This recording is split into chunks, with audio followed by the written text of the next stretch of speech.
Welcome to Journey Through the Gate, your paranormal portal podcast, as we delve into the many questions and wonders brought on by this supernatural experience. What's on the other side of the gate? Let's find out together.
Hi everybody, 5-5 if you can hear me, you got me?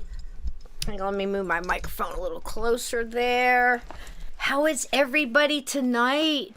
It is so cold, can you guys hear me? I know there's a delay, so give me 5-5 in the chat if you guys can hear me out there. I think we're good. So thumbs up. Are we good? Everything's cool in the castle? I'm telling you what, it's like 10 degrees outside the castle. Thanks, Aunt Edna. 5-5. Hello, everybody. Got my little ghost back here. I've got so many candles burning. A sage going. Candles everywhere. Got my little ghost candles. Well, tonight, we're trying something different. Now, when we do shows like this is kind of like one of those shows where I have to do a lot of research and look ahead and set up videos. Hi, everybody. And this was so neat because I kind of handed over half and took ideas, and we didn't really talk a lot about it. We just kind of tossed a couple ideas and went our ways, and we're going to see how it comes together. Anything can happen tonight because tonight is Sys-Cho. So without further ado, I'd love to bring on my co-host. There he is, Mr. Donnie Cho. Hello. Do you want to help me say hello to this wonderful chat tonight? I'm seeing Laura, and are you kidding me? Hello, love, mermaid. How you doing, our beautiful mermaid there? Who else we got? We got Glenn. Hi, Glenn and Jose. Go ahead. Take some, Donnie. We got Uncommon Belief. Hello. Hello. Gray Wolf Paranormal. Hi, Lindsay. Hi, Gray. Love you, Lindsay. Hello to Chris Jarvis. Hi, Chris. Nightmare, what's up? Aunt Edna's in the house. I'm freezing, Aunt Edna. I got my little half hat on my little earmuff thing. We got Blue Crossroads in here. Hey, Blue. How you doing, love? Nightmare? Jason? Hello, Jason Smith. Yeah, Jose Magrina. Hey, Jose. I hope I'm saying that right. Don't ask me. It took me quite a long time to say. There's Ann. Courtney. Hi, Courtney. I think we caught everybody. I hadn't seen Jackie in here tonight. Peta was the first one in tonight. Hello, Peta, love. Gonna love this one. Mark, hello. Welcome in. So there's that. Sounds great. All these beautiful people, all our wonderful gatekeepers. So tonight I thought we would talk about some reincarnation. Donnie and I have been talking a little bit on the side. So interesting. Ever since we had Dave and Carla on, which I'm definitely having back, I wanted to buff up a little bit because they know so much about it, and you know, if I know a little bit, I've got my own questions, but I know a little bit more on it.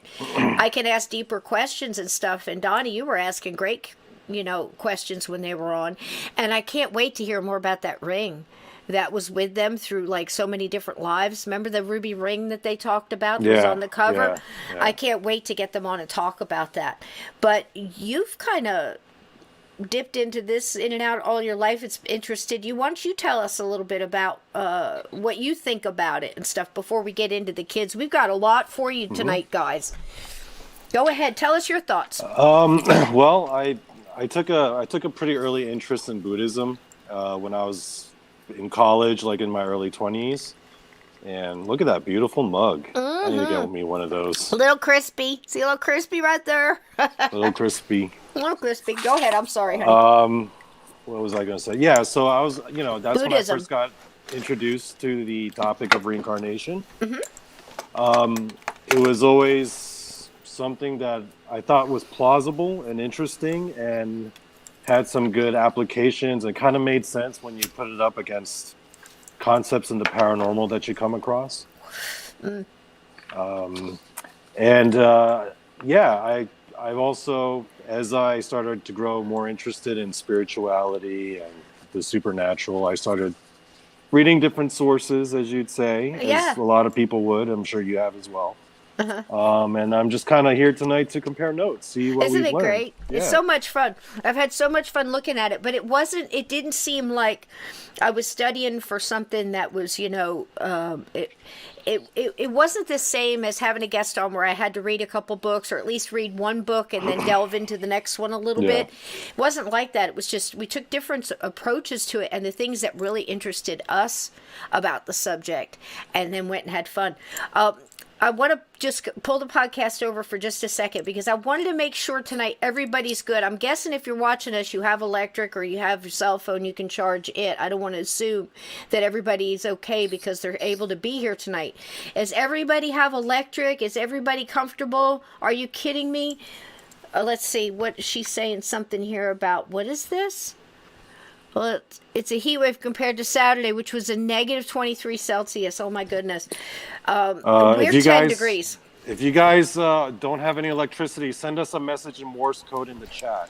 Yep. At least one of us here knows Morse code. Well, wait a minute. Let me just get my third eye and my pineal gland massaged here. Maybe we can send message telepathically. But yeah, I mean, you could maybe be using your phone and then you don't have any. My main concern is that you're warm enough and that your pets are okay. You're feeding the birds outside. I had squirrels throwing snow all day today, just burrowing through, running for peanuts, big old fat blue jays coming in to get them. So many birds. And it was lovely yesterday to watch the snow come down and we set it up to where the birds could come and eat by the window. So the cats were, just thrilled. Mr. Dickens and Helen Wheels were just thrilled all day watching birds. But the main thing is you guys are all right because, I'll tell you more about the clay pot heaters. If your electric's going on and off and you have bricks, you can always put clay bricks. I know some people do have bricks out, the side of the garage or something, but you'd be surprised how long clay bricks will hold heat. If your electric's going on and off, you keep the bricks in your oven on a cookie thing, let them heat up, and then open the door afterward. I mean, it'll heat a whole room. I've been without electric in tornadoes and Sandy, we were without for weeks upon weeks upon weeks, and it was cold, cold, cold. But the little clay pot heaters will heat a room. I mean, so many different ideas. So if you need help like that, DM me. I can send you some YouTube videos on how to do those things. You can do all kinds of different ways to heat your house and to stay warm and stuff like that, because that's my main concern. And that tonight you're going to be taken away a little bit, so that's nice, and I hope everybody's just okay. But the bad news is that a pound of bacon is now not even a pound. It's 12 ounces, and it's twice as much as a regular pound of bacon would have been. So buy your bacon now. For God's sake, buy your bacon now. All right. That was my, because, my God, right? The bacon. Duh. My freezer full of bacon. So, there you go. Donnie, would you like to start with, I was telling Donnie that some of these older shows, you guys are too young to remember, way back in the day, like, I think one of the first ones was, of course, In Search Of and Unsolved Mysteries. Everybody remembers those. But That's Incredible was another one that really got me. And I've got some clips from that one tonight. That was the one that came out famously with the Toys R Us, with Yanni Johnson and all that. So I'm going to tell that in another show. I've got some clips of that, so I'm excited about it. I also found the other half to the one that Steve was talking about last week. I had Telly Savalas, the first half of the I'll Give You a Ride. Yeah. And then he reminded me, I totally forgot there was another part on another show, so I grabbed that. And I'd also like to say I'm so sorry about Meatloaf. But yeah, I was actually recording the video of him telling the story about JFK in Dallas when he was there that day, when I heard that Meatloaf had died. So we're going to be very careful, the people we mention on here, and try to use our powers wisely. If anybody has some suggestions of people they'd like to talk about tomorrow night, so, hey, just in case, let me know. Cisco, if the mafia knew about your abilities, you'd be making a lot of money. It's not me. I think I have to be wearing a certain shirt, and Steve has to say a magic word, and then bam, it happens. But it's 4 in a row now. At what point does it cease to be a coincidence, right? I think Uncle Sam could really use your skills. Just like Yoko Ono. No, I'm sorry. Yeah. I take it back. I think you have to say it 3 times in a row. Okay. So I was telling him about the cool shows that are on. Now, the one that I have clips from now is... it's not an older show, but it's one that I gave a lot of credence to, and it's called The Ghost Inside My Child. Has anybody heard of this show? You can see all of the episodes, at least a couple seasons, free on YouTube. I don't know where else they're available, but I know you put The Ghost Inside My Child. You can watch all the full stories on this.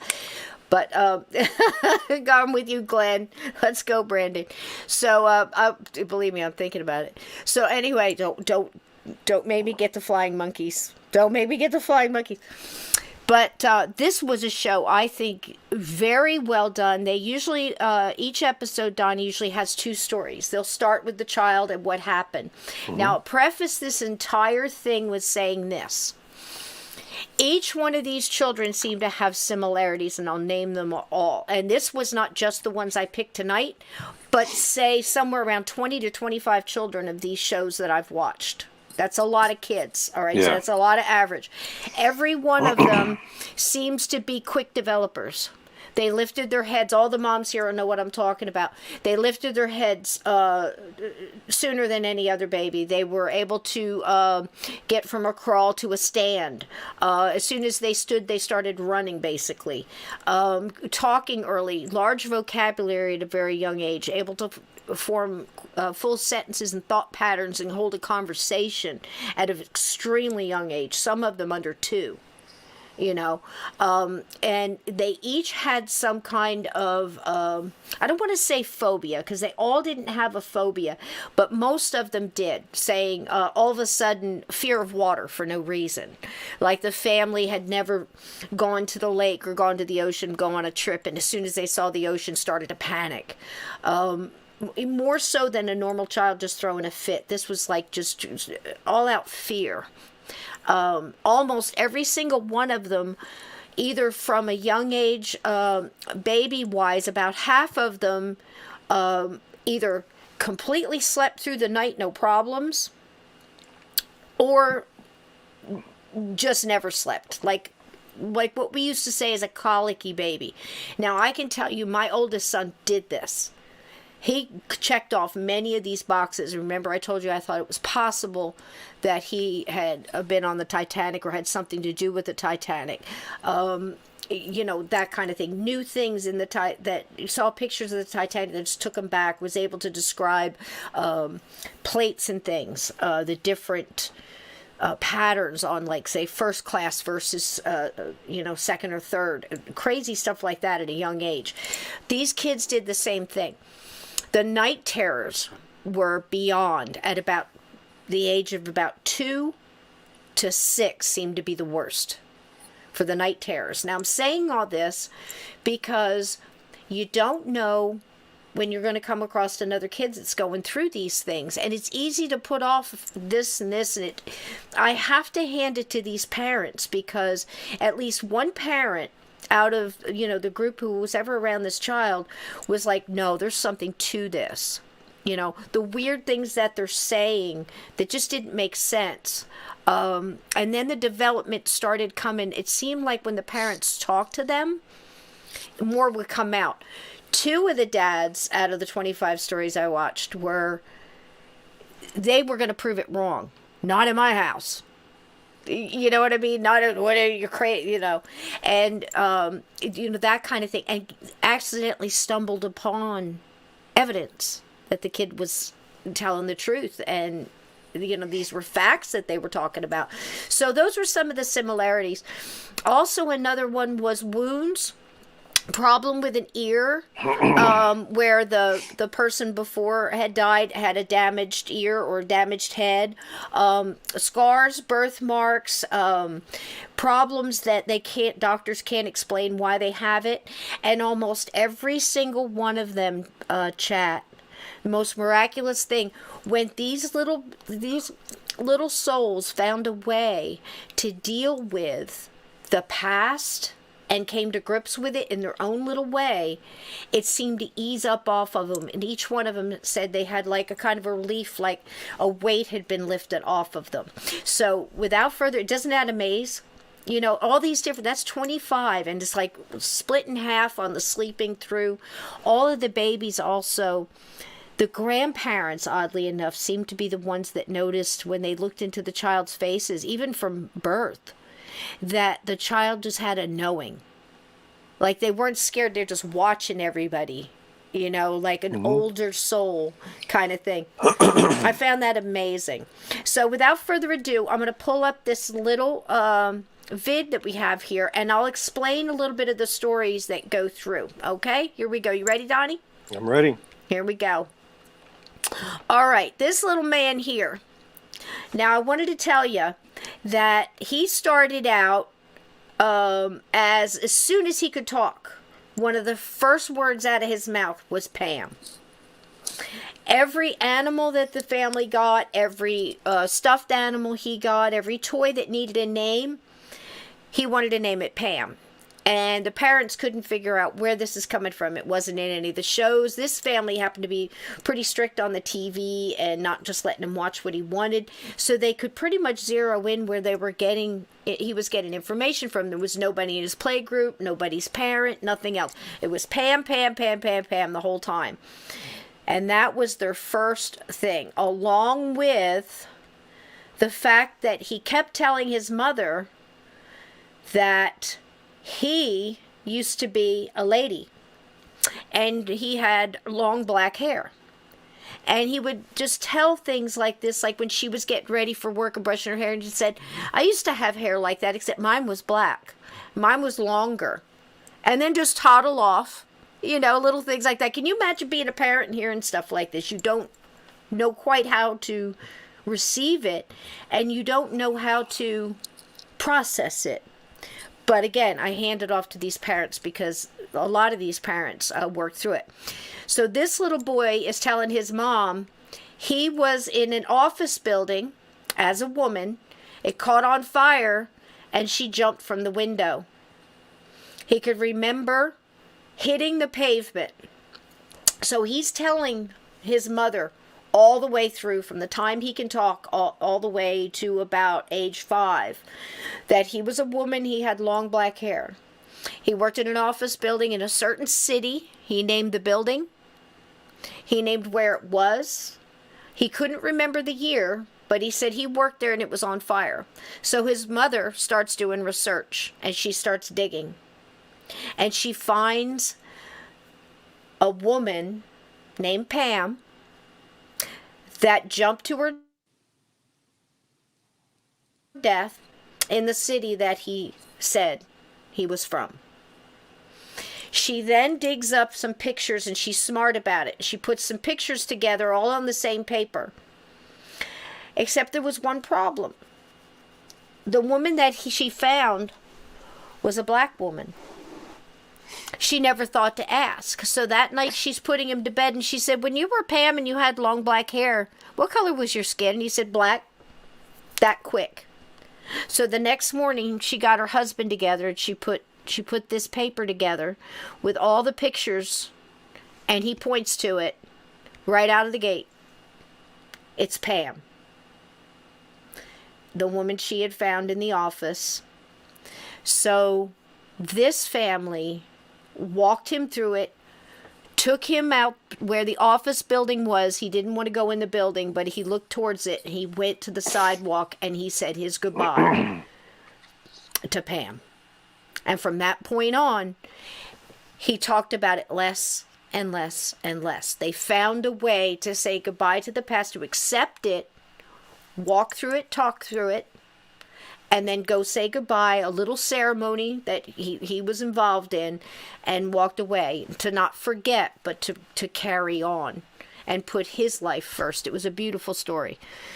This next one is a little boy who, all of the same things I told you before, the night terrors, the screaming, nobody can calm him down, very early is saying things like crazy stuff, like they should have never been there. They should have never died first. These are the first things out of his mouth when he's 3. He's sitting in the back seat. They never should have died like that. What are you talking about? Who's dying? Now, first of all, the terror in the mother. What are you talking about? You know, all of this kept up. And he's found out, saw a picture of the Titanic. And from that point on, that was it.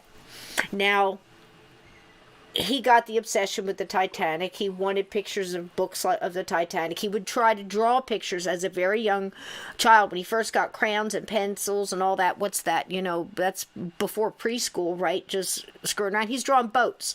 And he got better and better. But one of the things that staggered his mom was he's in the back seat. She's driving. And she says, you know, Mom, I picked you. She says, what do you mean you picked me? He said, yeah, I picked you. Before I came here, I used to watch you as you were a little girl, and I watched you grow. And I could see you throughout your life. Didn't you know there's windows in heaven? And she had to pull the car over. And she says, what do you mean? She pulls the car over, she looks at him, and he describes the scene to her. He said, yeah, Mom, you were on a blue bicycle, and you were riding, and I watched you. And I picked you as a mom. And when I picked you and I made my decision, God just pushed me out the window. And then I was born here with you. Just that easy, that simple. But once he got that out, she's asking him more questions. And like, what do you mean? You know, and he's explaining about the windows and different times. And when he said you were on a blue bicycle, and described the dress she was wearing and the road that she was riding down and the canopy of the trees, that was it for her. She said there's something to this. And so she started to let him express himself with drawings. And as you see the pictures here, he would just obsessively draw the Titanic over and over and over again. And each time he would do it, it'd get more detail, even to the point of when he would, like they would be eating dinner out, he would draw it on the, what do you call those, Donnie? Those placemats? You know, when you have crayons and you're waiting? Yeah, or the kids' menus and stuff like that. He was always drawing the Titanic. The cool part about it is the Titanic had 4 stacks. Okay, see the smokestacks? There was 4. Only 3 of them were operable. The 4th one was put on there as a dummy. And the only people that knew that were the people that worked on it, were part of the ship, and the engineers and the architects of the ship, the people that built it. It was a dummy thing, and all the pictures that he would draw would have that last smokestack not working. Then he starts drawing them without they're breaking apart. And then his drawings start getting more detailed, as you see here. Look at this. He would do as if you cut the ship in half. All of the detail of all the rooms. How would he know this? This is insane. He's between 5 and 7 years old when he's doing this really big, you know, obsessively, really. So they get through all that. The drawings and stuff continue. His aunt is a child psychologist, believe it or not. So I can't believe that he was able to get through to her, because usually medication, you know, I mean, I got to hand it to her that she went this route and talked to the child.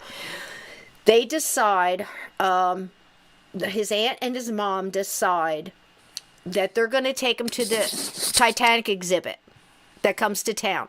Maybe if he sees the stuff, it'll help him get it out. Kind of like hearing that song. It won't stop playing in your head until you hear it play.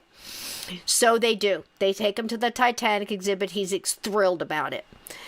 When they get there, he's stopping. He was there all day. He didn't take the exact tour, with the group. He wanted to stop at each piece and look at it, and he wanted to tell them about it. He knew things about the things on this ship that nobody should, in some of the cases he was blowing away the tour guides, because of course that's what that is. How did he know this? I mean, he's a little kid. You saw how big he was. I mean, he was just a little guy. This is him on the way when they went right here. What is that, about 8, 9, 10? The little guy. So he goes in, and then he stops in front of the picture of him, of Andrews. And he just starts to cry in front of Thomas Andrews. And his mom, that was it. She had never seen him like this. So she starts looking. The things he's saying about they should have never been locked down there. They shouldn't have gone first. They shouldn't have died. The different things he stopped at in front of the, the blueprints and stuff like that, and he would describe the blueprints. She's absolutely convinced that he's Thomas Andrews. And one of the things that she was reading about all of his journals and things like that, he would always go on the maiden voyage of any ship he was part of, and his heart broke. The last things he was saying was, we should have built it better. I should have built it better. This shouldn't have been what happened. And he did give up his seat on the lifeboat and went down with the ship. The night they come home from going to this thing, and he goes through all of that turmoil, he has a night terror like none other. His mom goes running into the room and hears him scream in a man's voice. He's on his hands and knees and he's screaming. She's going down. And that was it. It was like he passed out. She said it wasn't his voice. It was a man's voice. And that was it. Something broke there to the point where it broke the cycle of what he was going through. Incredible story. He, again, just like everybody else, went on and started to put his life first and the Andrews behind him. One of the big things as a child psychologist and the mom did was they sat him down and explained how he couldn't have stopped it or saved any more people, and he just let it go. And the young boy is a young man now, and he really has it all together. Incredible story, right, Donnie? Yeah.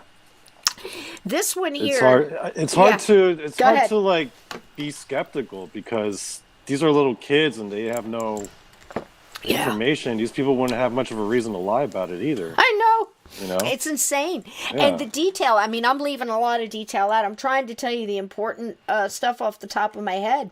I'm just getting some more tea here. Tonight we're having lavender chamomile vanilla with a little bit of sugar in the raw in a gatekeeper cup. Thank you very much. So yeah, that was it. And it was the detail. And this young man was really telling detail about, boiler rooms and things like that stuff. I mean, it's unbelievable. The only thing, it took him the longest to try to figure out who he might be. Not everybody turns out to be somebody famous that you can look up, that stuff that's matching. But I got to hand it to this next mom, because she did some digging, and this was going to knock your socks off. So this beautiful little girl right here, who I believe is like the niece of the actual person that it happened to, she's reading books at a very young age, matches all the criteria I mentioned before, absolutely 100% adamant about the fact that she was on the Oregon Trail. Her family was massacred by Indians.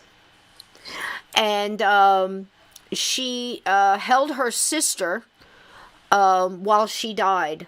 She lost her entire family except her and a younger sister named Mary Ann. She's giving her mom all these details over time. The mom is putting them together, and it's unbelievable, the heartbreak the mom is going through, because the daughter, when she's explaining how her sister died in her arms, how her parents were killed by the Indians, everything that happened to her, and her younger sister after that, they were taken by 2 Indian tribes. She just tells everything. She says about the massacre, how they got overrun, how they tried to fight, and how she was carried off and along with her sister, I think she was 8 and her sister was like 6, and they were with 2 Indian tribes. The first one treated them harshly, treated them like slaves, spit on them, beat them, all kinds of stuff. They were there for a while. She doesn't know how long. And then her and her sister both were sold to another Indian tribe who were actually kinder to her and absorbed her in and became one of them. And she says, well, how did they, because her mom would ask her questions. Well, how do you know that they accepted you? Whatever. She says, she goes like this. The little girl goes like this. And she didn't know what that meant. She thought, okay, well, did she hurt herself? Was her jaw broke? Was there some kind of a ritual or something like you would have in some tribes? If anybody's ever seen some of the tribes in Africa, they have all kind of the plate lips and the neck things, and she's wondering what's going on. She's taking the times and dates, the name of the tribe they gave. The little girl knew the name of the tribe, the first tribe that captured them. She puts it all together and she starts studying, and she comes up with this. This is a famous story. It's the lady with the blue tattoo.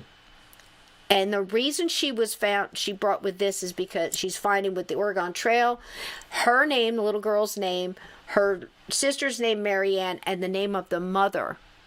Her whole story is in this book, and it all matched. And when she first heard the story of Olive Oatman, the little girl who told the story to the mother was 3.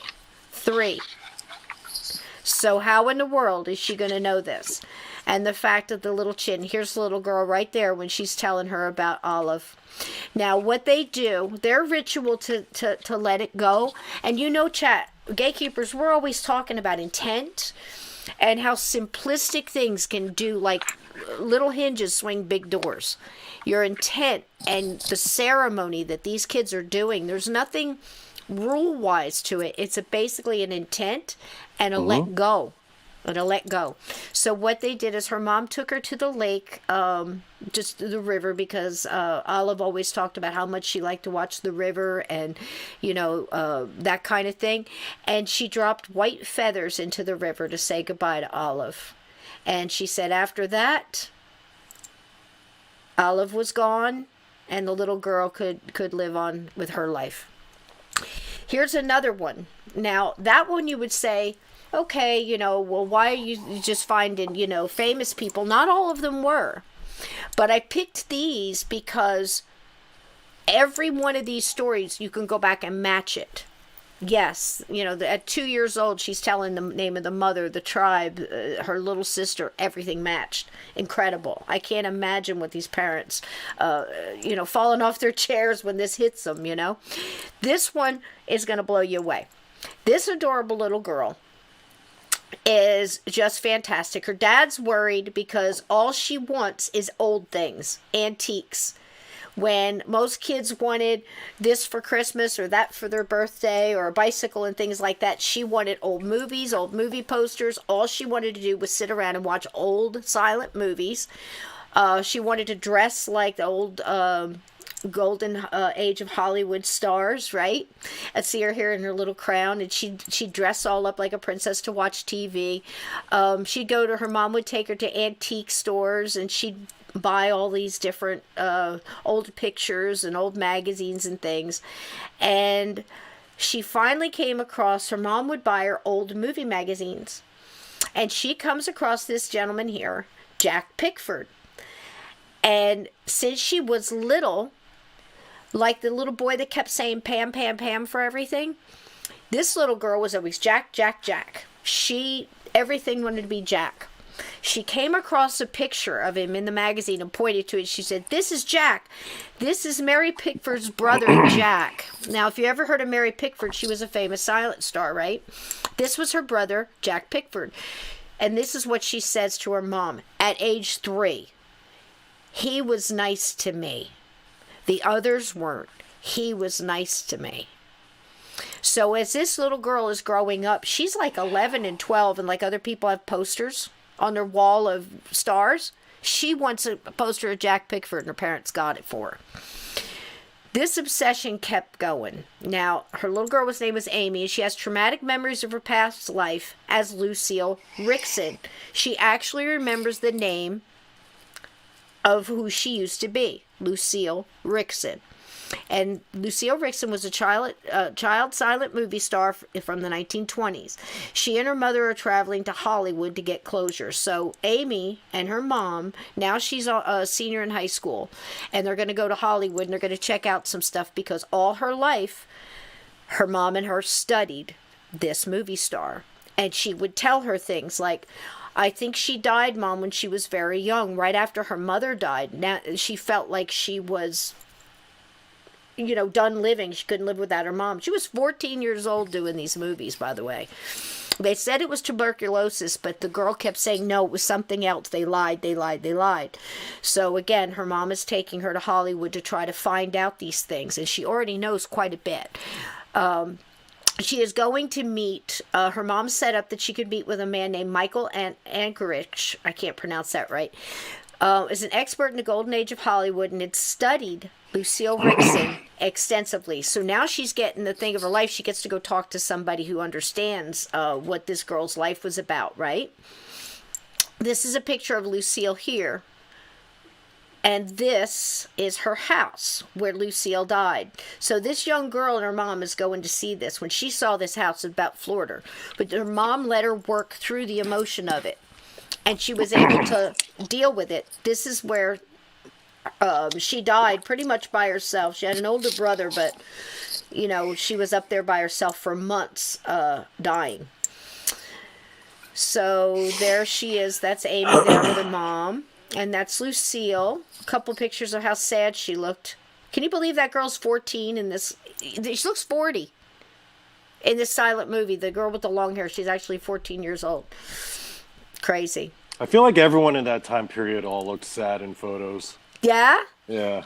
Well, here's old Jack Pickford. Now, when she goes and she sits down with this guy, he says, I'm not going to say anything till you say something. I don't want to give it away. Where are your questions? What are your questions? She said, I need to know about Jack. I feel like her and Jack, I remember Jack coming up to me, or she'll say me or Lucille, and saying, I'll see you next week. And she couldn't understand what the memory was. She goes, I'm wondering if it was when he picked Lucille for the part to play here in the Hillbilly. And the guy said, yes, that's when they met. They met at a party. And the stuff he said were snapping pieces for this girl right in front. It was amazing. So, and Jack Pickford was the one that was nice to her. And everybody else, the Hollywood stuff you hear now, was just as bad then, trust me. Casting couch and all that. So she says, I know I didn't die from what they said. There's a lie. And one of the things I didn't tell you about this little girl, when she was born, she did not speak until she was 6 years old. Didn't speak. Everybody kept trying to figure out why she couldn't talk. But it was because her mother and Hollywood and the people in charge of her would not let her speak when she was a girl or stick up for herself. She did what she was told, and she felt like that was one of the reasons when she died, she was alone, and she couldn't speak and tell the truth. So when she was born in this life, she didn't speak till she was 6 years old. Any parent in the chat right now, we need to bake some shut the fuck up cakes for this. Get them, mods, get them. So that was the thing. She couldn't speak. All of a sudden at 6, she starts talking crazy. Okay? So she tells the guy, I think they said I died of tuberculosis. I think I was raped by a man named Sid Chaplin. I got pregnant, and they forced me to have an abortion, and I died from the complications, and that's why they lied. And the guy said, I've always thought that, from what he could dig up. This right here is Sid Chaplin. It was during the time that they filmed a movie called The Galloping Fish, which had to be a real winner. And it was true. And I looked up on him afterwards. This is Charlie Chaplin's brother. And he was a big wig. They had a lot of stuff, that they said he did really good. Well, he got kicked out of every place he was in due to sexual harassment. He'd have to keep moving from one place to another, like Catholic priests do. That's what they do in Hollywood. You get caught, you don't get in trouble, and you don't get punished. They just put you on another movie set or something. So, yeah, this guy's a real winner. And she was 14 years old. So, to finish off, she finds out where Lucille is buried. She's buried in a mausoleum. And here's this girl face to face. Look at this. With the ashes of who she believes she was reincarnated from. Absolutely incredible. There's her urn. Isn't that incredible, chat? Wait, that's the girl? That's the girl right there? This is the girl right here. Her name is Amy, and she's very upfront about it. And she finally went and found Jack Pickford's Star on Hollywood, and that's her next to that, because she felt like Jack was the only friend to Lucille, and she finally got to pay homage with him. She's a beautiful person. She comes out and she talks about it now, and there's Lucille Rickson. Died in 1925 at 14 years old. So there's just a smattering of kid stories, chat. What do you think? I tried to pick the ones that could really... I mean, there's countless stories, Donnie. Fighter jets. I was in a World War II fighter, and described the insides and everything. It's incredible. Absolutely incredible. What would you like to say about all that mess? Do you notice any patterns in the way that they died in the previous incarnation? Or any... Like, for example, it seems like a lot of their deaths in the previous incarnation seem pretty, awful. Either violent or abrupt or... Yeah, that is true. It's like none of them died of old age. Yeah, I didn't come across any of that. You're right. Yeah, you don't ever come across kids who said, yeah, my previous incarnation, I just died of old age. It was always some kind of, really spectacular thing, right? Yeah, like falling out of a burning office building, go down, shoot. There's one where the guy who shot the Red Baron, who actually shot down the Red Baron in World War II, he came back and he just kept having, it's crazy. Why do you think it happens to some people and not to others? I think it does happen to others. I just think that maybe there's a glitch, for lack of a better word, do you know what that the when we glitch come could be? through. Well, I think it is that we're supposed to have our memories wiped, a little bit. But, what if there's just this little glitch where something else gets through in our consciousness? And it's like some people's subconscious is stronger than others in some cases. I don't know, but that's so interesting to think. I think I know what the glitch may be. What is it, bud? I think it might be people who have reincarnated, but the ghost of their previous incarnation still exists. So they have to kind of clear their own ghosts. Wow, yeah, because that's what I was thinking. Yeah. What if they have that hanging on, and they, like you said, it's almost like a crossing over.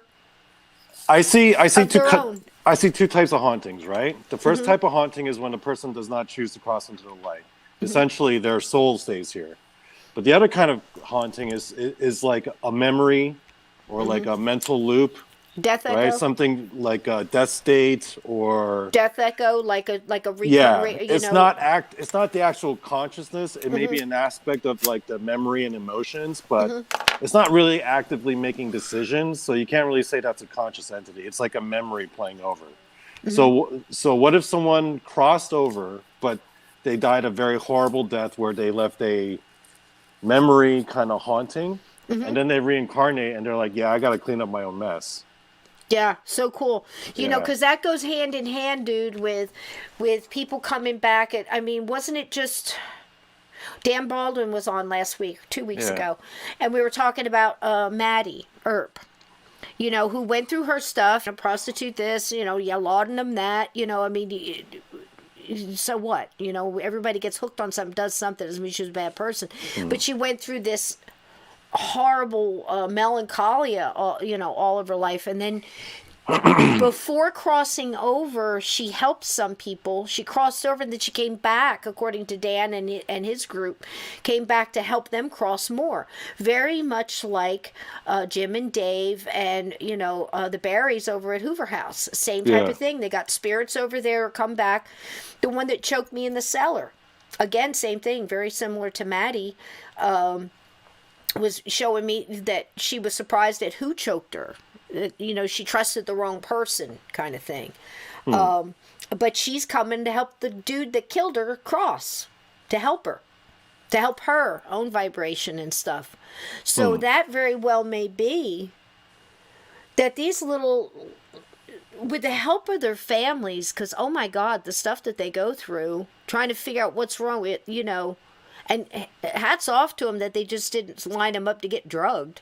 Yeah.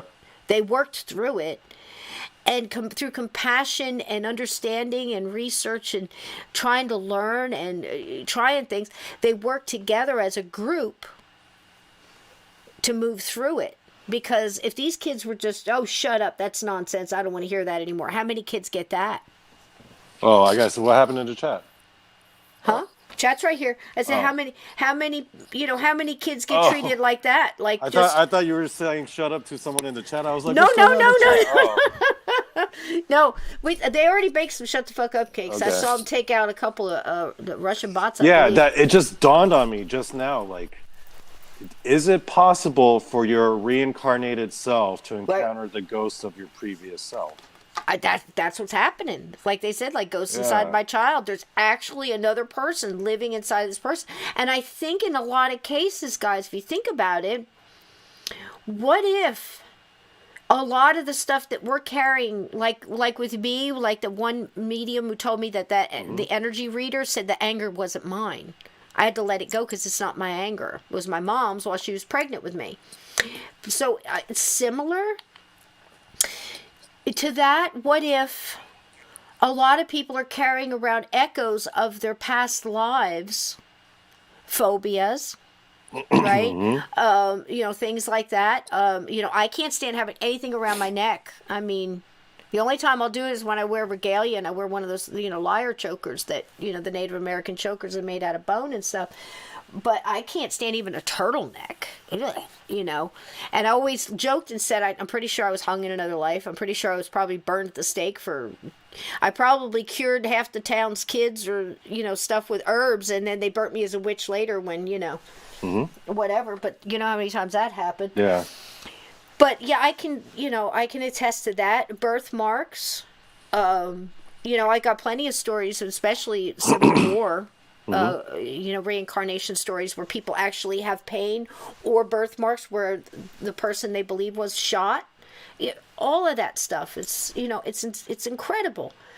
There's a lot of famous people who feel like they've been reincarnated too, but I think one really got me going.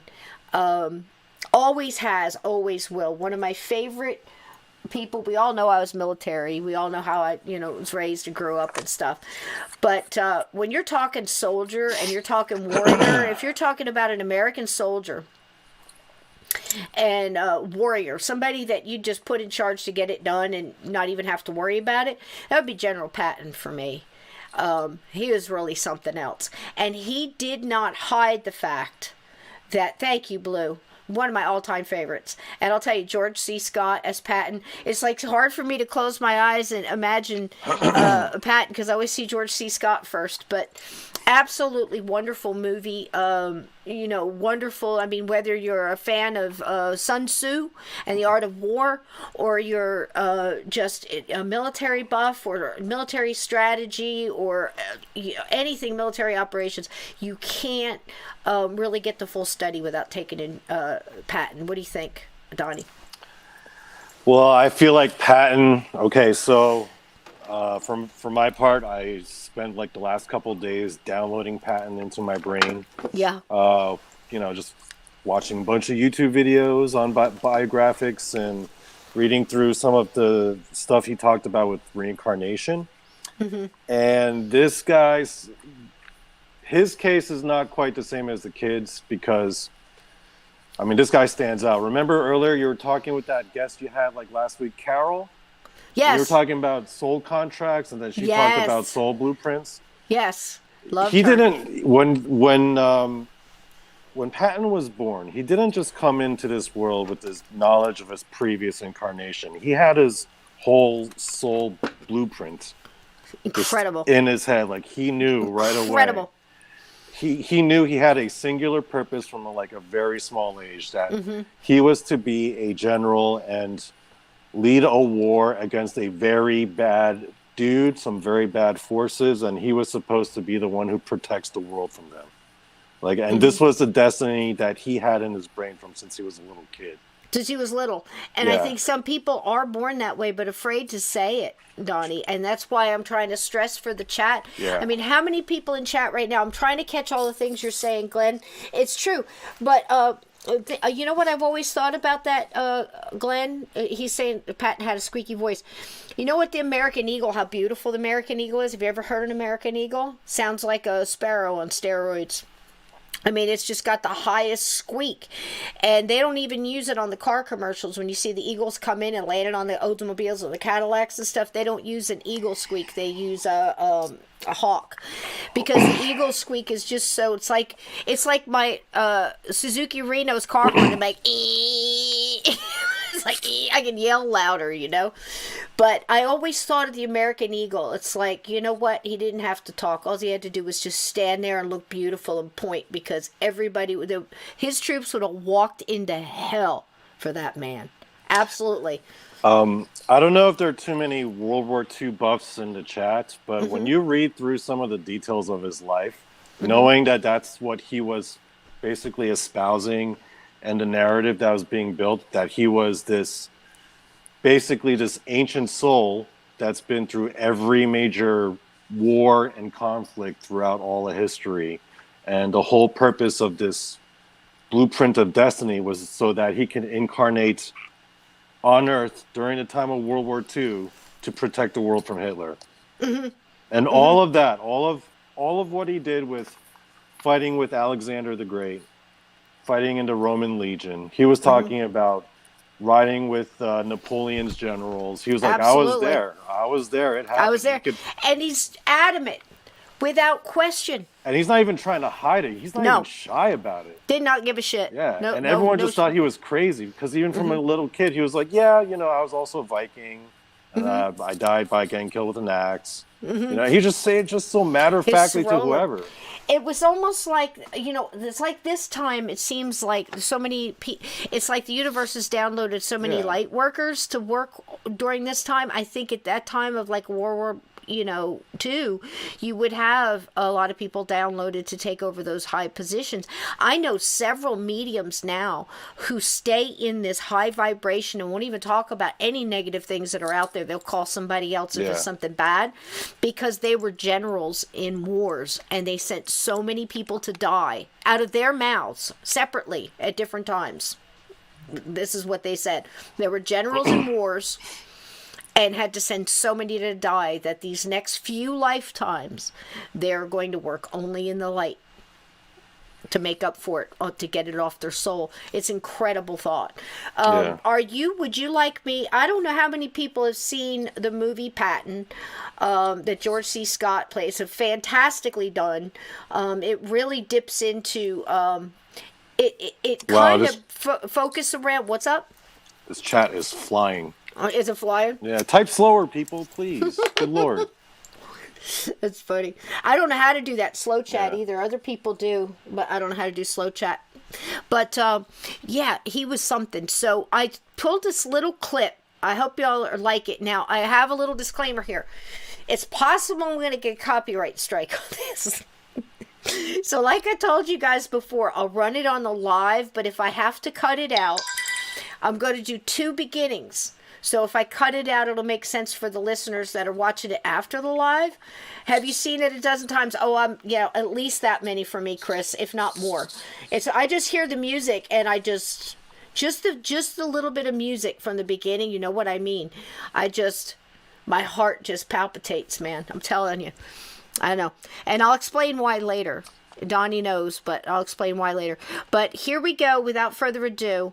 Now, If you're watching live, what you're about to see is George C. Scott playing George C. Pattin.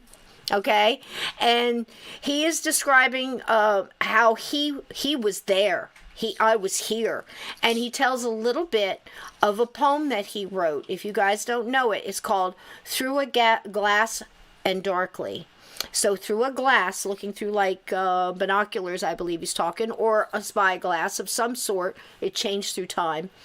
But it's darkly, like you can only see. I think he means by that, Donnie, not only murky, but darkly. It was dark to look back on it because they were dark times. He lived dark lives. Live dark lives. So I think it really had both. But you guys listen here, and right after this, I actually have a narration of the poem Through a Glass Darkly, and I'd love for you guys to hear it. Absolutely nailed it, and George C. Scott absolutely nailed it. And here's a little piece for you guys. I hope you enjoy it. If I have to cut this out for copyright, you ain't seeing shit. We're moving on to the next thing. So here we go.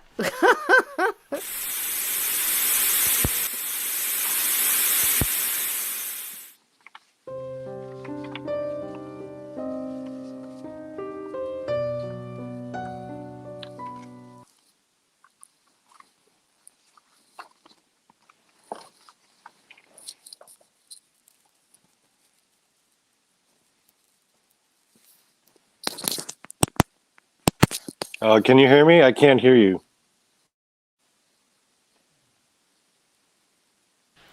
I muted myself. I was on Cisco mute. Sorry, guys. Okay.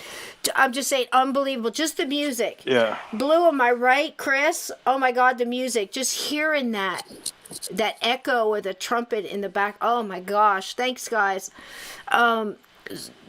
Just incredible. It just makes my heart beat fast and my blood rush. I mean, but that's the warrior in me. I mean, incredible stance. What do you think about that? What he's talking about that battle? I know you're going to tell us about battles after we play the poem. Guys, I'm going to play you guys this poem. Donnie's got, he's going to take off after this next part, and incredible. We got a slideshow for you and everything. We spare no friggin' expense here on this show. But I hope if you did not get to see that, if I have to cut that out, please go back and watch Pattin. Even if you watch it on, the YouTube, you can watch it with commercials. Listen, do you guys know how YouTube's going to kill me, but do you know how to get past those? Go all the way to the end, play out the credits. Okay, like when you're watching YouTube, play out the credits, let it stop like it's going to load the next vid, and then slide it back and go to the beginning. You won't have to watch commercials. That's cool, right? So that's how you can get through watching these movies on YouTube. But I never said that. Don't listen, YouTube. So there's that. Now I'm going to play you the poem that he did a little piece of. He did that little bit there at the end. He said, you know who the poet was? It was me. This poem, I want you to listen to the words. Oh, keep in mind, he wrote this during the war. Like, he was already in Europe on the front when he wrote this. There it is. I mean, incredible, right? Yeah. Can you imagine? This is what he would do on his free time between battles. Like when he's just like hanging out in his tent. Yeah. This guy was a crazy man. He was a madman. Oh God, I would have loved to bought him a beer. Oh God, wouldn't you, Glenn? Oh God. That was an intense dude. Oh, geez, that's just, oof. Okay, so let me see if I can find the right one. Forgive me if I pull up the wrong one, because they all look the same to me here. I think I had them in order, but if I pull the wrong one, don't mind me, okay? I'll fix it. You're going to put me in YouTube jail. That's true, but you can skip you can get with me, and I'll tell you how to do that. That's incredible. All right, here we go. This is about 6 minutes. It's a long poem, so Toby P time, if you want a cigarette, Donnie. Anybody else? But listen through, because you're not going to want to miss this. Go get you a cigarette. Can you hear? Can you hear? Can you take me with you, or you won't hear? No, I'm going to plug it in to charge it, but I already kind of have it here. You with see me, it. So. Okay, so you're not missing anything. Okay, I don't want you to miss it if you've I've already kind of memorized it. Here you go. Kind of me too. Okay, I'll be back. We're crazy people memorizing Pattin. Turn off the mic and cam, right? Just turn off your mic. You don't have to worry about the cam. It'll just sit there. I'll put you out. You're good. Well, I'll turn off the cam. I'm gonna. All right, honey. You bent over. If you get lost, just follow the crumbs. Go back to the link and come on back in. Okay? Yeah, I'll be back in a few. I'll bring my iPad with me. I'll watch from there. Okay, cool All beans. right, I'll be back in a few. All right, sweetie. All Here right. we go.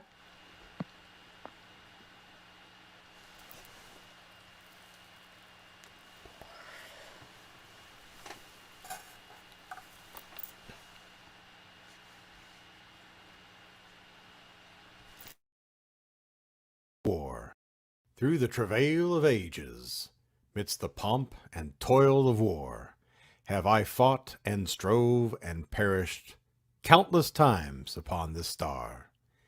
In the form of many people, in all panoplies of time, have I seen the luring vision of the victory made sublime. I have battled for fresh mammoth, I have warred for pastures new, I have listened to the whispers when the racetrack instinct grew. I have known the call to battle in each changeless, changing shape, from the high-souled voice of conscience to the beastly lust for rape. I have sinned and I have suffered, played the hero and the knave, fought for belly, shame, or country, and for each have found a grave. I cannot name my battles, for the visions are not clear, yet I see the twisted faces, and I feel the rending spear. Perhaps I stabbed our Savior in his sacred helpless side, yet I've called his name in blessing when aftertimes I died. In the dimness of the shadows where we hairy heathens warred, I can taste in thought the lifeblood. We use teeth before the sword. While in later clearer visions, I can sense the coppery sweat, feel the pikes grow wet and slippery when our phalanx Cyrus met. Hear the rattle of the harness where the Persian darts bounce clear, see the chariots wheel in panic from the hoplites' leveled spear. See the goal grow monthly longer, reaching for the walls of Tyre. Hear the crash of tons of granite. Smell the quenchless eastern fire. Still more clearly as a Roman can I see the legion close, as our third rank moved in forward, and the short sword met our foes. Once again I feel the anguish of that blistering treeless plain when the Parthians showered death bolts, and our discipline was in vain. I remember all the suffering of those arrows in my neck, yet I stabbed a grinning savage as I died upon my back. Once again I smell the heat sparks when my Flemish plate gave way, and the lance ripped through my entrails, as on Cayce's field I lay. In the windless, blinding stillness of that glittering tropic sea, I can see the bubbles rising, where we set the captives free. Midst the spume of half a tempest, I have heard the bulwarks go, when the crashing point-blank round shot sent destruction to our foe. I have fought with gun and cutlass on the red and slippery deck, with all hell aflame within me, and a rope around my neck. And still later as a general have I galloped with Murat, when we laughed at death and numbers, trusting in the Emperor's star. Till at last our star faded, and we shouted to our doom, where the sunken road of Ohene closed us in its quivering gloom. So but now with tanks a-clatter have I waddled on the foe, belching death at 20 paces by the star shell's ghastly glow. So as through a glass, and darkly, the age-long strife I see, where I have fought in many guises, many names, but always me.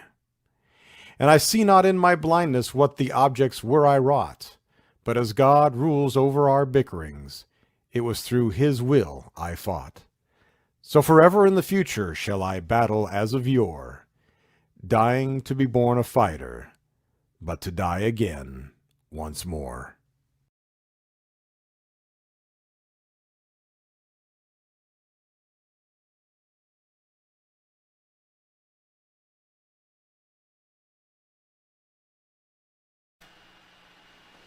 Powerful, right? And like Be Kind says right here, I think you need to be a serious student of history to fully appreciate this poem. I couldn't agree more. The things that reached out to me, and Donnie's going to do this much better than I when he gets back here. Yeah, Aunt Edna, wow is all I can say. Amazing, Carol.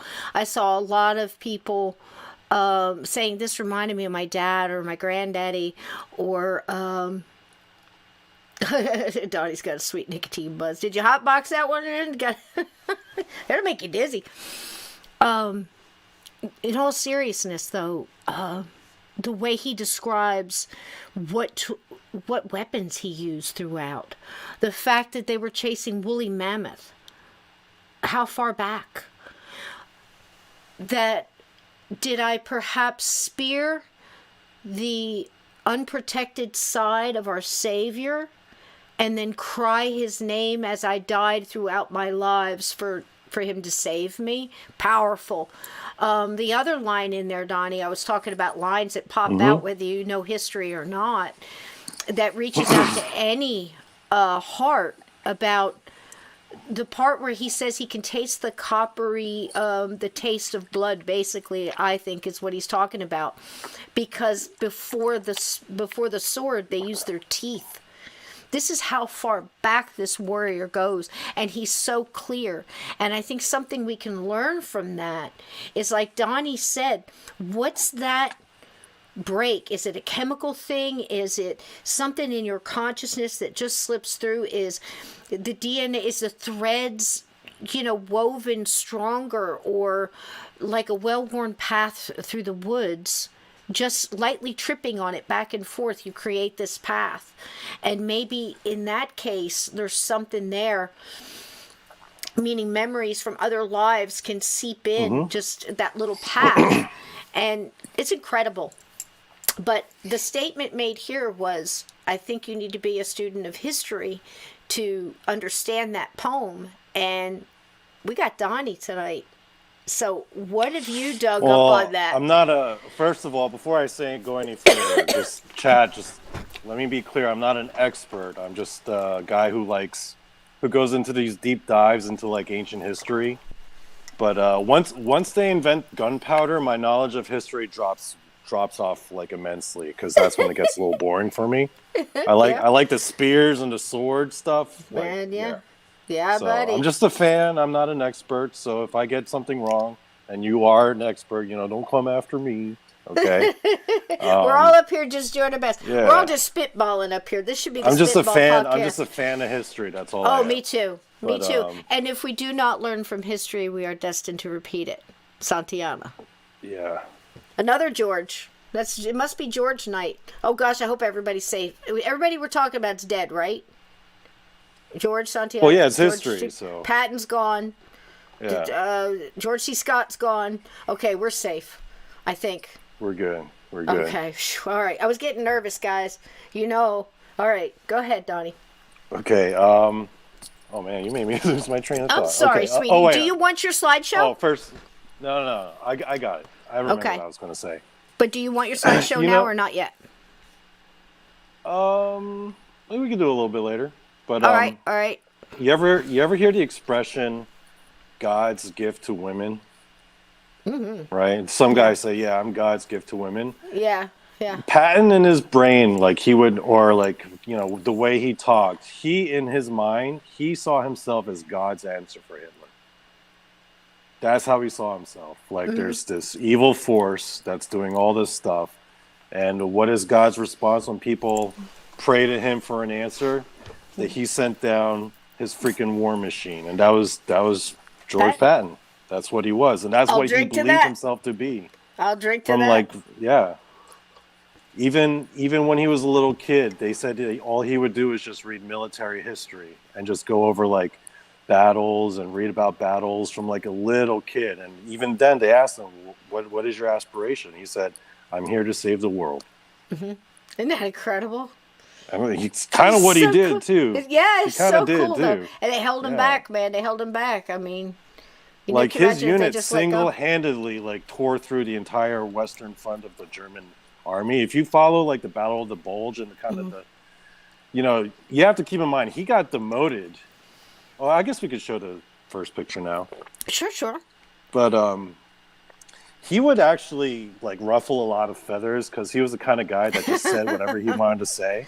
I just so because of that, he would like piss off a lot of politicians. So, you Yeah. know, for punishment for one time, I think there was the incident where he slapped this one soldier in the hospital. You heard about that, right? And then he got in Yes. big trouble in the media. Mm-hmm. So after that scandal, when he finally got back in before the Battle of the Bulge, he got this smaller unit, kind of as like a demotion, but he was still general, but he just had like this small tank unit. Mm-hmm. And they were all lined, like the German and the Allied forces were all lined up, and all the other Allied generals are all like, you know, they just want to sit there and plan and calculate. And then Patton's just like, you know what, screw this. And he just, without the politicians' consent, he just went for it. And he wound up breaking into the lines, going behind enemy lines, and he just started taking out German unit after German unit. Mm-hmm. With this like small group of tanks. He just started clearing house. He's a fucking beast, man. But you know, he was a leader. Yeah. You know what I mean? He Being tore a leader, yeah. it is just honor in itself. I mean, to be able to, he had that follow me thing. You know, it's like, I think that's one of the things I adore about him, because the Native Americans, that's where that comes from. You know how in the past I've always talked about military draws a lot of ideas and a lot of things from Native American. Follow me, I'm the infantry. That comes from, that's Native tradition. It's we don't tell people what to do, we show them, and we do it first. And that's how I got through basic training.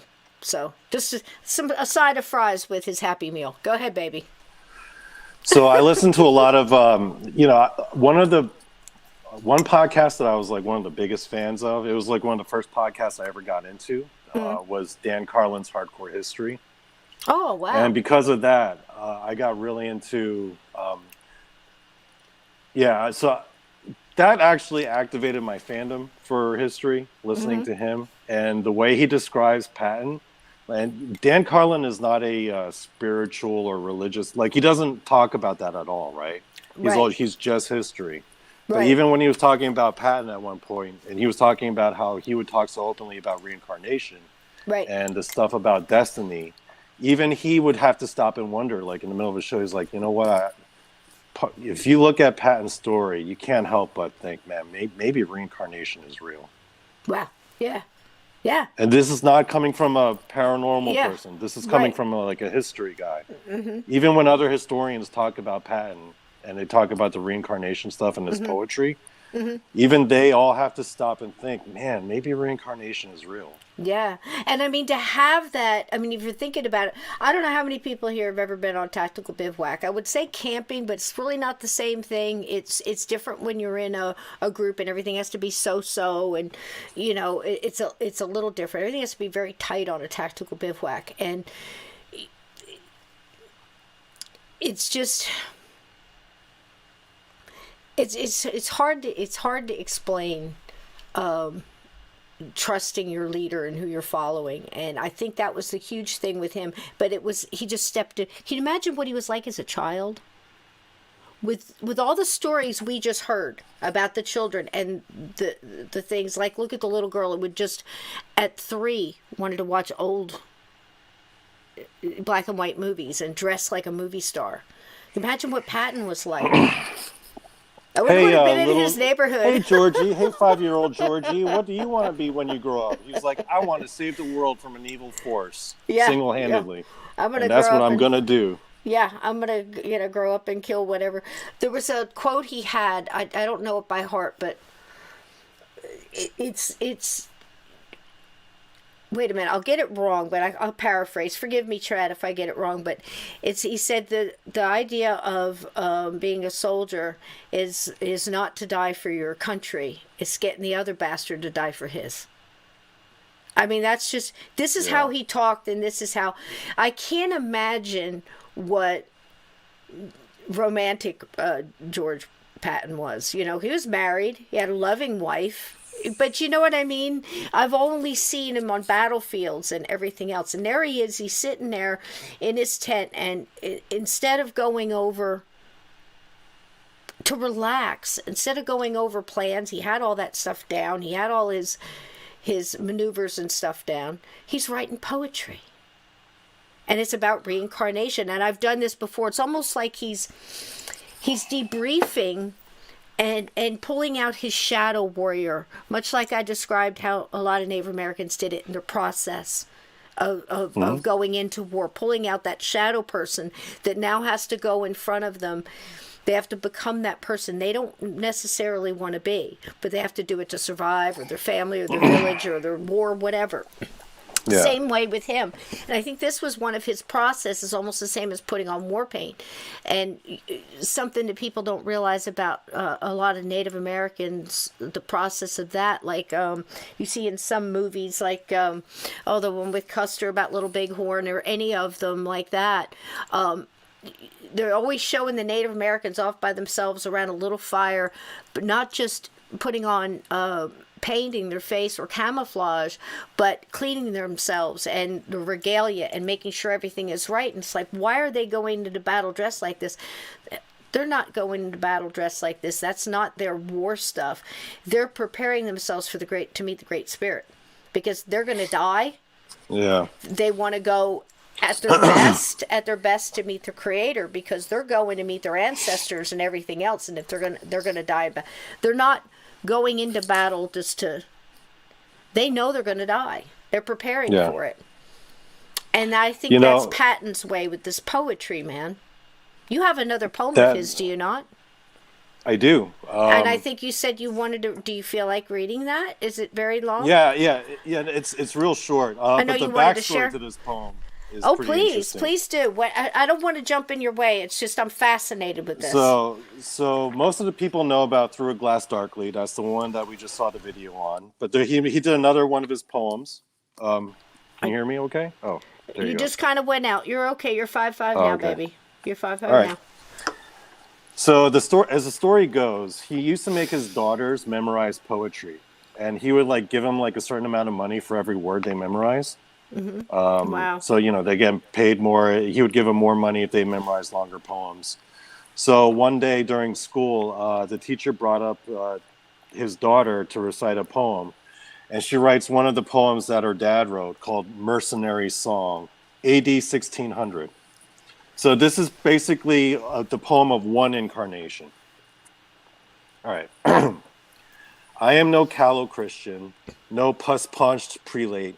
I hope not for salvation, nor fear the day I'll die.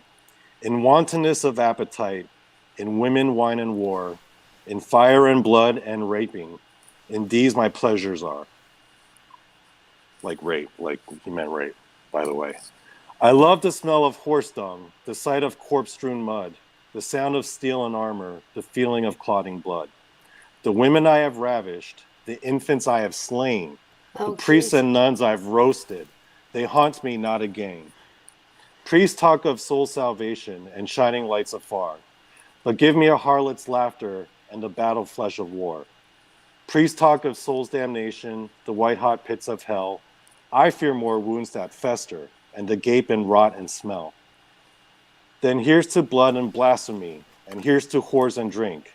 In life you know you're living, in death we only stink. And her daughter read that to the class, and the teacher totally flipped out. She was like, "What the hell?" And she called the parents, arranged a meeting. She was like, "What are you feeding your daughter?" Home.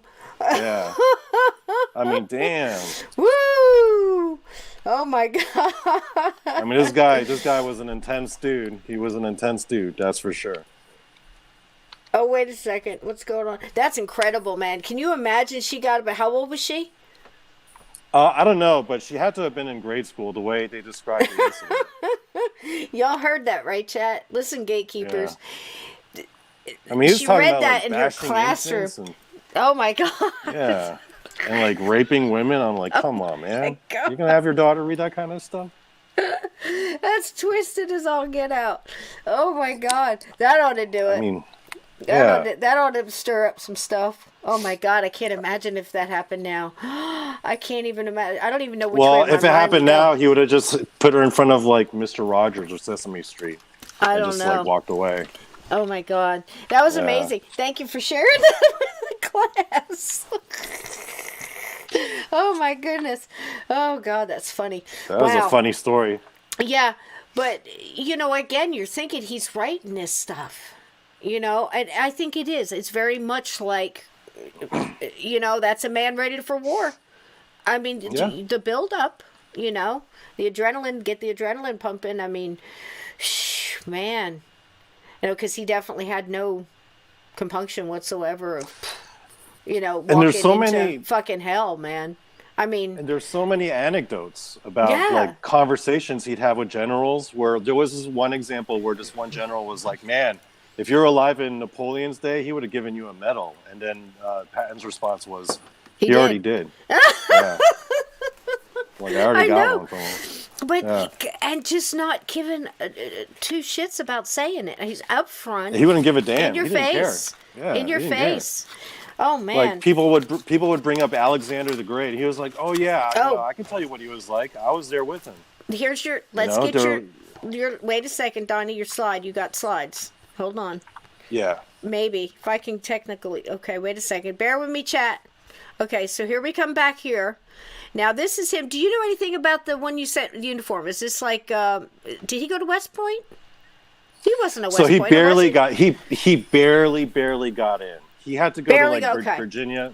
Okay. He had to go to Virginia military school. And he actually had really bad grades all throughout. Like, he did very poorly academically. So I bet you tore it up in physical, though. Well, he was like, well, I have to make up for it in physical, right? You know what he wound up doing as a kid, folks, if you do not know? He wound up getting into the Olympics. Wow. Before he went into the military, he got into the Olympics. He got that good at sports and leadership that he got into the Olympics for 5 events. 5. Now, tell me what they were, Donnie. Were they events that would have been it was a warrior, pentathlon. like a soldier type stuff? Running, shooting. Yep. Like archery, horse riding. Oh, yeah. Fencing. Oh. It was all related to war. You lived that many lifetimes training. This guy's insane. The freaking Olympics. Like, Wow. Gee. And that's like just him like, that's nuts. Nuts. Well, I have nothing to do before I become a general. So I guess I might as well just go to the Olympics. I mean, who does that? I knew I love this guy. I don't know. Pattin. Who does that? Freaking Pattin, man. Okay, so tell us a little bit about some of the battles that he mostly spoke of. You mentioned one. Now, this is all you because I don't have a clue. So, school me, so baby.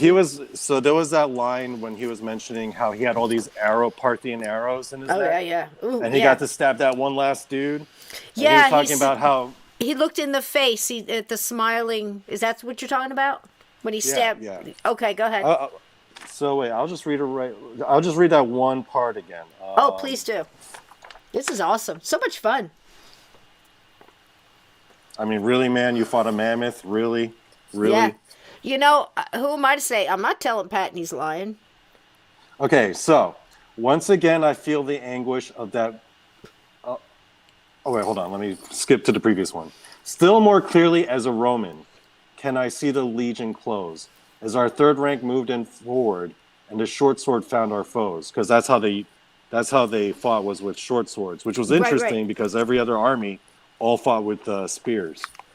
There you go. They would have like these giant shields. Yeah. True. Once again, I feel the anguish of that blistering treeless plain when the Parthians showered death bolts and our discipline was in vain. And he's talking about the Battle of Cayce, which is that slide right here, which was like one of my personal favorite battles to read about and study. It's because, and what he's describing kind of matches like what was going on in that battle, because now what it was going on? Who was fighting who in this, Donnie? So basically, I know nothing. So Marcus Crassus was the guy who brought down Spartacus. Okay. And he was like the Bill Gates of Rome. This guy was like one of the wealthiest guys. He was the Bill Gates of Rome. If Rome was America, this guy was Bill Gates. He was giving everybody shots. Yeah. Not that. No, well, not that. Not those kinds of shots. No, different kinds of shots. Yeah. So he's more like he's more like the who's the rich guys? I don't know who's the richest. Like Bill Gates, now? Jeff Bezos. Ugh. Like an Elon Musk. Okay, let's go with Elon. Kind of he was like Elon. Let's go with Elon because I'm on the fence with him. So.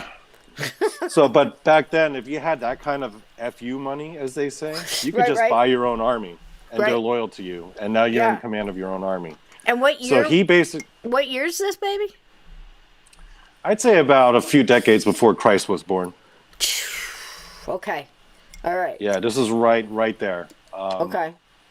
So he was like, you know what, Caesar, like there were, it was him, it was the three of them. It was him, Caesar, and Pompey. They were like a trio. They were like the three musketeers of running Rome.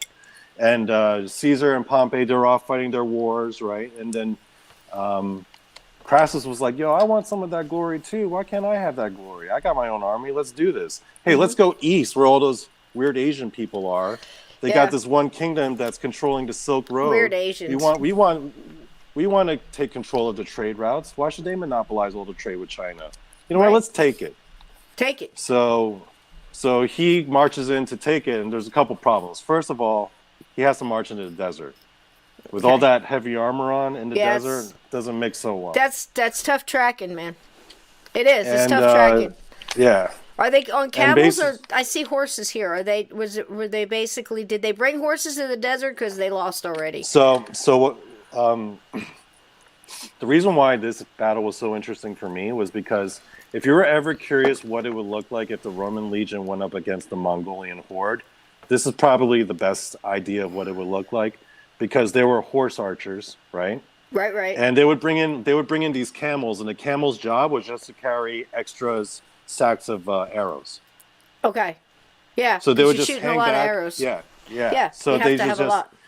The problem was they would have basically unlimited arrows, and they would just ride around in circles around these Roman soldiers, all like holding up their shields and swords, just trying to get with no break. answer. Yeah. Just trying to get a break and so, in there. It was interesting to me how Pattin mentions like our discipline was, even though we had discipline, it didn't really matter at that point. Yeah. Because you're just a sitting duck and you can't do anything about it. Wow. And he was talking about how having all those bolts coming out of his neck. Yeah, he did. All these arrows, and it was one of the worst military disasters in Roman history. I mean, they got spanked hard. They got spanked real hard. They lost everybody. Like Custer, like Waterloo, this was a bad one. And he was talking about flat. all the arrows in his neck and stuff too. I mean, all of it fits. The pieces fit. Not just, of course he studied history since he was young, you said, but still, the detail. It's it's in the the details. It's in the detail. It's in the detail. That's why I brought up the taste of blood. Killing somebody with your teeth.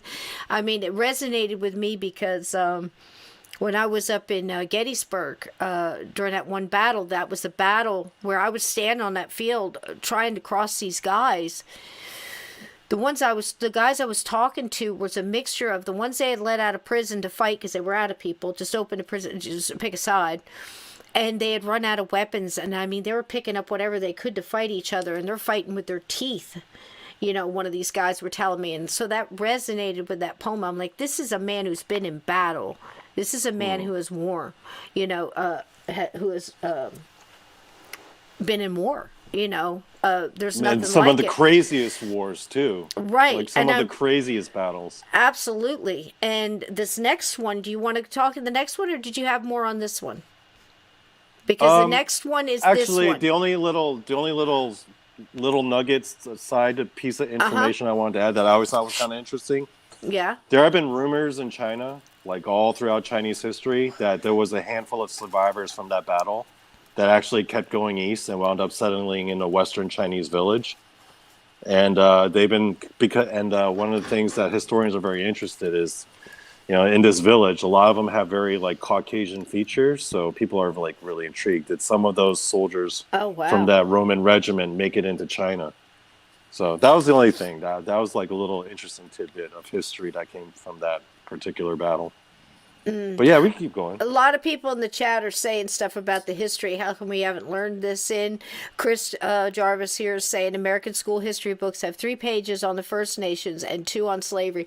Chris, I can't imagine what they're teaching about that now. I remember when I was in school reading about the Native Americans, and if you look back in the late 60s, early 70s, and at that time watching TV, a lot of the stuff was even older movies like 40s and 50s, and it was always the Native Americans were always portrayed as the bad guys. It was usually white guys with real dark makeup playing real stupid. Think about, we had the Lone Ranger and Tonto was brave, and he was strong, and he was loyal, lots of honor.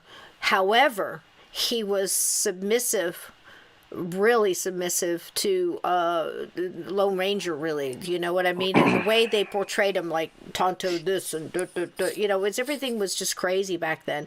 So I can't imagine what the school books are now, Donnie. You know what I mean? History. American history school books. Yeah, don't get me started. Right. Yeah, don't get me started. But this I'm gonna is go the into real this whole, stuff. Yeah. Oh, this is the real stuff, though. I mean, with this guy, I know we're spending a lot of time on Pattin, but this is somebody that we can relate to. That's not too far back in the past. That put his reincarnation right out front for the whole world. Be damned if you know what you thought about it. He had a knowing. He was clearly a mega soul. Yeah. Whoo. Yeah. That's how I see it. He was a mega great soul. Way. Mega soul. Woo! What a great way of putting that. Really. And you have to know that those kinds of people exist. There are mega souls out there. Yeah. I mean, absolutely. I could name a couple off the top of my head, but he's definitely one of them. Okay. Are you done with this one? Do you want to go next slide? Yep. No, we can move on. Yep. All right. Here we go. That's so interesting. I didn't know anything about this. Class, did you? I didn't. This is amazing. All right. Here we go. Where are we now, bud? So this is the Siege of Tyre. This is going to be, I think, like 300 years before that. This is when Alexander the Great was in his prime. Okay. He was basically landed in the Persian Empire, and basically the way to put it, I mean, if you look at the details of the battle and how he's just walking by this major economic island city, and it's like, you know what? I think I'll take that over. And then he just calls like his buddies over from Greece and like all these other places like Turkey, and they all bring their boats down, and he just lays siege to it, and he does it fairly easily. And that kind of operation in the BCs was not easy to do. Right. That's hard enough to do with like medieval technology, but you're going back to like battering rams. So basically if you go a little bit, yeah. So okay. He like, wait a minute. Go ahead. You're fine. He knew that he couldn't. He knew that he couldn't actually siege it until he brought catapults up there. Okay. But they had no way of bringing catapults up there. So you see that that brown line that goes across? Yeah. He basically had his men build a bridge out of like rocks and rubble from like the next town over. Holy mackerel. And they would just slowly, brick by brick, like make this thing, and then they would just bring a catapult just out of range. And once that catapult was just there and started pelting the city, then he was able to bring all his boats in. It was crazy. And to think that Pattin was there for that, he was like side by side, like coordinating the construction of the bridge. Oh my gosh, incredible.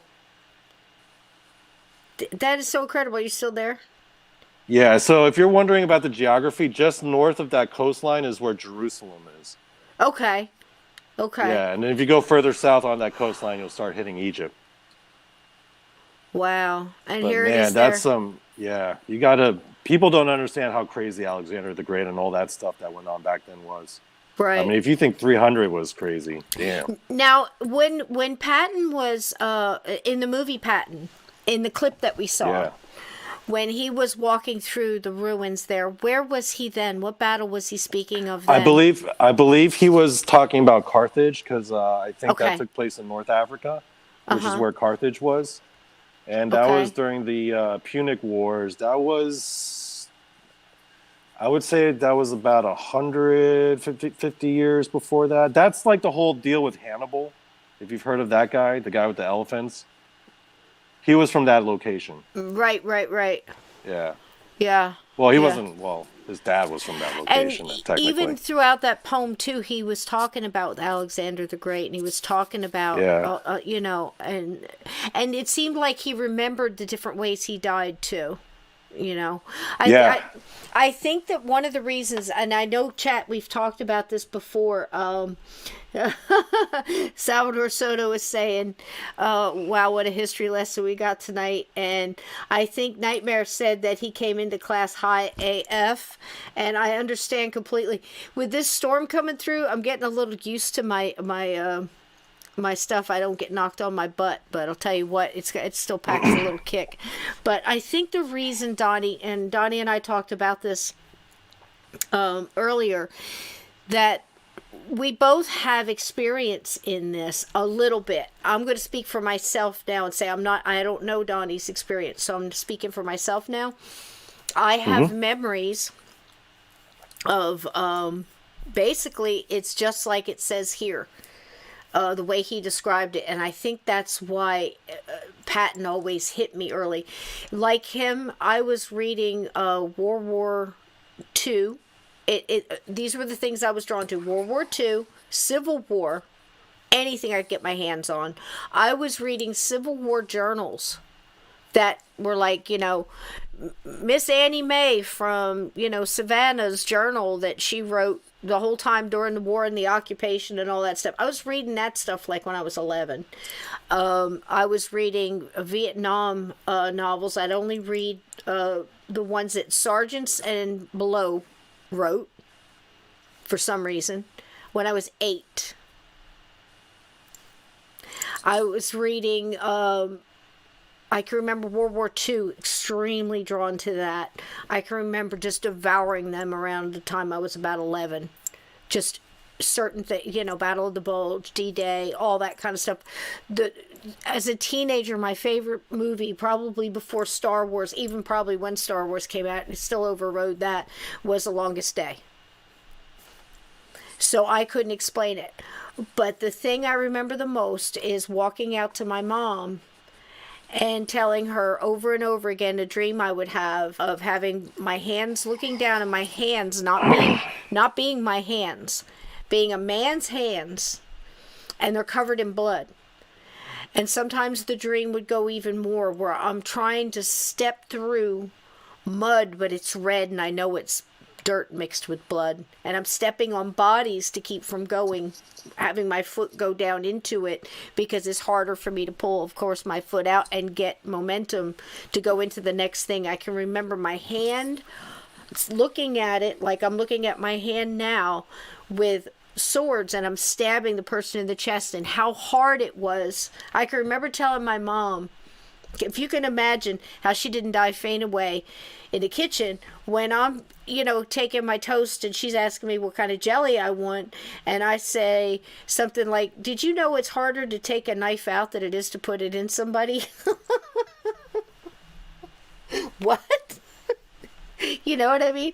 Like little things like that. And trying to explain that when I look down, there's what I would know now as the armor, the material armor, like they would put over their armor, being white or light blue with a red cross on the front. And I can remember telling her I could see the cross, and I couldn't tell if it was, what I said was I couldn't tell if it was a Jesus cross or if it was a Band-Aid kind of cross. And I was trying to figure it out. And she's sitting there telling me, wondering why her kid's sitting at the breakfast table, saying that her hands are not her hands and they're covered in blood, and it's easier to put a knife in than it is to pull it out because of the suction. So I can look at these parents with these kids and say, phenomenal job. Because I can't imagine if my mom hadn't been a single mom trying to raise me and trying to convince herself that her kid wasn't crazy and needed to see a psychiatrist. Thank God we didn't have money, because I probably would have been drugged to hell and back.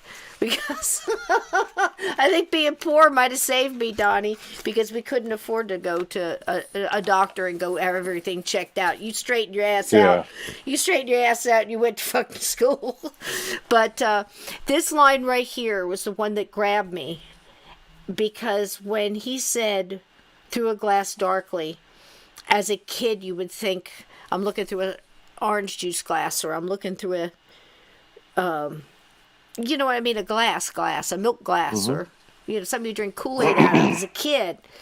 But when I first heard this, and it was in a movie, a World War II movie or something, one of those Channel 11 Saturday afternoon things that probably, Robert Mitchum and God knows who else, probably John Wayne. And I saw that about him, John Wayne playing Genghis Khan, too. It's funny. I remember that. But this is the one that grabbed me because when I first heard it, I knew he was talking about binoculars or a looking glass. And I remember saying something to my mom about it, and it stammered her back. So I'm going to read this again, and then we're done with Pattin. So as through a glass and darkly, the age-long strife I see, where I fought in many guises, many names, but always me. And I just thought that was so cool, because think about it. How many lives have we lived? Even though we were somebody else, it's always been me. And I know that I've been a warrior through many lives. And you asked me, Donnie, when we were texting each other back and forth, did I ever have any other things? Well, I've had not past life regression therapy where you'd go and you'd lay down like some of those shows we've seen and they regress you back and you describe where you are. I didn't have that. But during readings, and sitting with the many mediums and psychics that I've been, waded through my life, I've had impromptu ones. And I was told only once, I've told about many lives, all of them, I was a soldier in every single one, in many, many wars. And one, I got to look back, and they gave me the date, and they gave me the time, and they couldn't tell me exactly where, but I was an Englishman fighting on Spanish soil. And I looked back and we worked together and I found it. And I was Philip Stewart with the correct spelling and everything else. And I fought, that's that whole bloodline. That's in the Mary Queen of Scots bloodline. There were many Stewarts. And at the time they said my name was spelled, in the reading they said that I was fighting because the name had just been changed. And it was changed to keep the name, yet separate from some disgusting stuff that had happened on that side of the bloodline. And I was told about that during the reading, that I was part of that. So basically, we went in, we were moving a lot of supplies in this little port town. And all of a sudden, we were attacked and we wound up fighting in a battle that wasn't really even ours, but the fight came to us and I was killed there, and I was told the whole story. Again, another story about being a warrior. Many as Native American, pretty much, and several of those always in a different tribe, so to speak, and always a warrior. Always. So I was told in this last one that, like I said with the mediums I mentioned, that were generals before and were coming back to be in the light, that apparently I'd been trying to do that through the last couple ones. I actually was a plantation owner, and when somebody said that to me, when this medium said that to me, I almost fell off my chair, and I said, oh, please, God, no. And I was just like, oh, please, God, no. I literally said it just like that. I said, oh, please, God, no. Can't be possible. And I mean, I'm sitting there trying to work it out in my head, how my soul in any life, I could deal with being a warrior. I could see fighting in battle without hesitation or any compunction, but I could not see me as a plantation owner. And she didn't see me just kind of like go like this, and literally lean back in my chair, and she said, you and your husband owned a farm. You had sharecroppers that came from other farms, and you were like a stop along the way, and people just decided to stay. And she says, I see you barefoot, and you're in the kitchen and you're cooking, and you're all cooking together, and you're making biscuits, and they're making fun of you because you're not a very good cook. And I said, well, Lord, I brought that back with me. But then she said, oh, you're all eating outside. It's a lovely day. And you all work together. We all lived ate dinner together at this long table outside. What had happened was, apparently my husband had died. I went to everybody that was out there and said, forget about the deal. What if we all just help each other and the land is all of ours and everything else? And I'm like, okay, that's me. Because I can't imagine, being a part of owning somebody or being owned. I almost think I could take the fact of knowing I was a slave rather than the other way around, better. That would have been such a blow to me, and I was actually sitting there processing, please God, no, please, and I really thought about, it's so funny because I can remember thinking about it. There was a man who was a reluctant slave trade guy that worked on the ships back and forth, I'm just doing my job, that kind of guy. I'm a worker on the ship. He wasn't any of the big wigs or anything like that, but he kept justifying it, feeding my family, just doing my job, that kind of thing, till it broke his soul. And finally he said enough. He broke off with everybody, family and all, and decided to spend the rest of his life in kind of a punishment thing with the church, like a monk. A janitor, and all he did was the rest of his life in service doing that kind of work for this huge church with, I know it had, what do you call them, where the, not a monkery, what do you call that? Monastery? Thank you. Monkery's better. It's like monkery's kind of sounds would be a better word. Like, that's a little funny with monkeys jumping around. But, in all seriousness, he would go through this and he would work hard, be the first one up, the last one. He's the man who wrote Amazing Grace. He wrote Amazing Grace in atonement for his sins of being part of that slave trade. But that's what I was thinking about, and I'm thinking, well, maybe my other lives I was making up for it. And that's when she started to unpeel the fact that we actually lived together as family. And I took a lot of crap for it, apparently, from the townspeople, and I fought them over it. And I was not able to move up into society, whatever the heck that meant at the time, I guess, being a farmer in a small town. But she went into this real deep thing, and I could almost remember it in flashes. But it's funny that lifetime isn't as clear to me as the war, because all the warring stuff is all close up and personal stuff. But that's mine. But you had your own experiences. I had a psychic reading done of my past life reading, and it was a weird experience because, well, I guess I'll start with my first experience. A few years back, I had this weird dream. It was one of those really vivid dreams where it doesn't feel like a dream. It feels more like a VR simulation. Yeah. And in this case, it was all in first-person perspective. Okay. And I remember, just like your story, the first thing I remember was I was looking down at my hands. And the reason why was because my hands were shaking so bad that I was like grabbing like a death grip on this wooden railing because I didn't want the soldiers behind me to see how bad my hands were shaking. Oh, jeez. And I was a commander on it was like medieval era, wooden boats. It was a naval battle.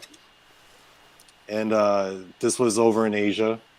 The way everyone was dressed, I have to guess it was between Korea and Japan. I remember all the boats like bashing into each other. I remember all the flaming arrows, all the noise, the shouting, the water. I remember looking down into the water. And you ever see like a place where there's just so much trash and gunk in the water that you can't even tell it's in water until it's moving? Yeah, it was like that.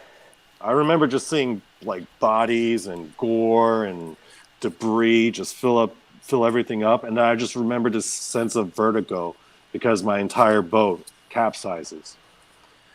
And I'm in the water. I see, I'm able to swim. I'm treading water. I see one of the enemy soldiers like swimming next to me.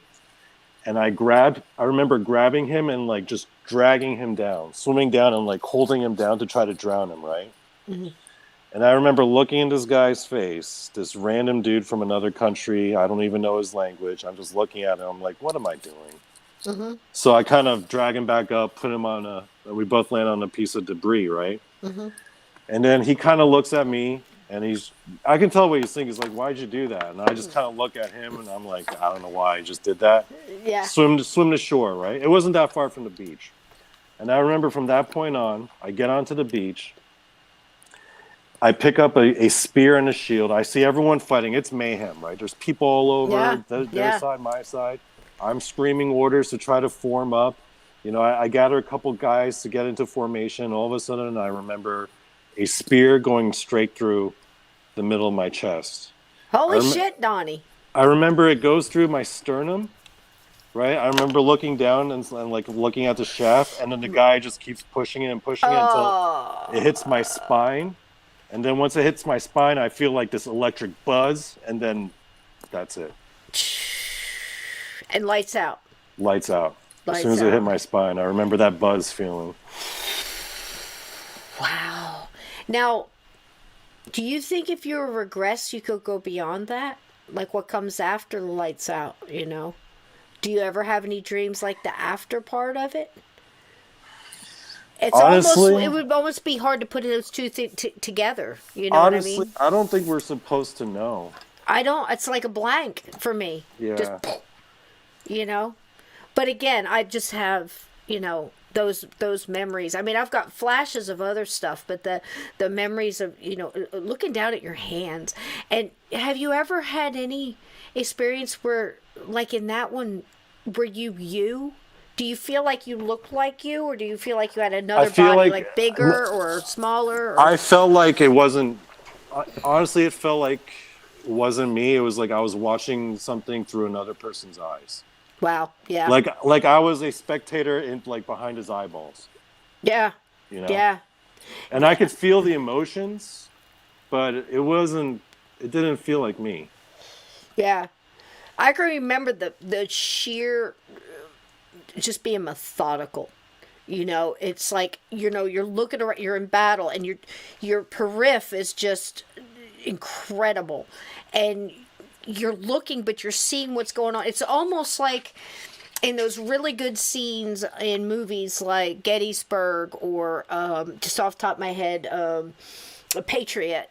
Those like a hand to hand that just gruesome, just Also in like Last of the Mohicans, just the way Chingachgook just went through and just had that one weapon. It was just a methodical machine, just beautiful, horribly beautiful in so many ways of just being that kind of warrior. I've got them like that, but I can also, as you're doing that, you're watching. Where's my buddies? Where's my brothers? Where's, what's going on over there? You're trying to watch their back as well. I've had them to that kind of detail. Very much like you're saying, knowing how that guy felt that you put him on that, having that moment where you could have took him, but you didn't. It's like counting coup. Have you ever heard of that? Counting coup? No. Have you guys heard of that, chat? Oh gosh, it's one of those traditional things that just when you hear about it, I'm just like, oh God, we're so cool. Yeah, it's like when you get that moment where you're so proud of your culture, And again, the Native American culture includes everything, and that's Eskimo and all this tribal stuff. But some of the the traditions and the things are just so cool. This is one of them. In counting coup, you hear of acoustic. Nobody's ever heard of this in the chat? Counting coup? So you can have acoustic, which is really short. Some of them are a little longer. It depends. Of course, the shorter it is, the better in this case. And so I just picked up on that. But anyhow, the reason is you could go up to your enemy and you touch them with your coup stick. Meaning that if you have a long one, you're not as brave as if you have a shorter one, because you go up, you get closer to your enemy, right? Oh, good. Ant's heard of it. And Chris has. So that's counting coup. So it's basically you're riding up on your enemy and touching him with this long stick and said, basically, if this was a spear, I could have killed you, but I chose not to. Okay? Now, the real counting coup for real tough warriors is you go up and you touch them and you give them that look. I could have took you, but I didn't. When I come back, that's when it's going to happen. Like, don't meet my face again, basically. And you get a lot of that. You know, I just saw it the other day in, I think, 1883, when the guy said, look, can you see my face again? It'll be the last face you see. That's what it means to count coup. So, and it's a real brave thing, too. It's like, you know, I could have got you, but I didn't. I think that shows so much more strength. Kind of like in, what was that movie? Gosh, it was the last movie I saw before I went into basic training. Richard Gere. Come on, ladies. Richard Gere, all in white, carries the girl out. She wears his hat, and they play that song. Love lift us up where we belong. You know what I'm saying? Moraine's on it. Get it, Moraine. What's the name of that movie? Officer and a Gentleman. That's all I have. I have no clue of this movie. I have no idea. Mayonnaise. Come on, guys. Officer and a Gentleman. Oh my gosh. Had the big song and the whole thing. It was about officers and gentlemen. Usually, you know, it's crazy stuff. And the women who love them, basically. Do you guys remember that? So, anyway, he had this famous line where he was... Now, you would understand this, Donnie, because he was very much into martial arts. And he had a dad that was in the military. And... correct me if I'm wrong, guys. That's how it all started out. He was a Army brat. I believe it was Air Force or maybe Navy. His dad was a real hard runner, military. Raised him single. He's stationed in all these places like Bangkok and, you know, all of these red light districts and things like that, and lives the life, gambler, raises his kid. But the one thing the kid hangs on to that gets him through is learning all the martial arts from everybody different he met. So when he finally got to that one point, he was this mixture of many of the different moves and arts and, you know, components of those different things, and he put them all together. But he was just a scrambled brain. So when he went into the military, it was up to this one drill sergeant who just had the right stuff and, you know, tore him down and built him back up. And when he came out, he was a much calmer individual, and he went up to basically a guy who wanted to fight him because he was the best and he wanted to be the best, and he said, just because I can doesn't mean I should. Walked away. He had that moment like you did with putting the guy up. That's incredible, because that's one of those things, Donnie, if that was a past life, which I believe it was, past life memory. Don't you guys think that? Well, seriously? Because it's it's so lucid, it's vivid, it's so much detail. The thing that really freaked me out, though, was that, like, let's say a while later when I got that past life reading, and I didn't say anything about myself. And the lady said, in one of your past lives, you were a soldier and your karma jumped up because you had the opportunity to kill someone, but you didn't. And when she said that, I was like, oh, damn. Donnie, I was just going to say that, man. I was like, oh, that's damn. Exactly what I got. I was going to say that moment. That moment, it meant something, because I was listening to another one of these kids talking about, and I did put the story in tonight, but like I said, I listened to like 25 of them. There's probably more like 50 over this past month. And one of the kids said just that he had to break the cycle. This was a kid who came back as his mom's brother. Okay, his mom's younger brother, 20-something, drunk driving, car wreck, blows up, burns to death in the car. Okay. Younger sister grows up, has a baby, turns out to be her brother.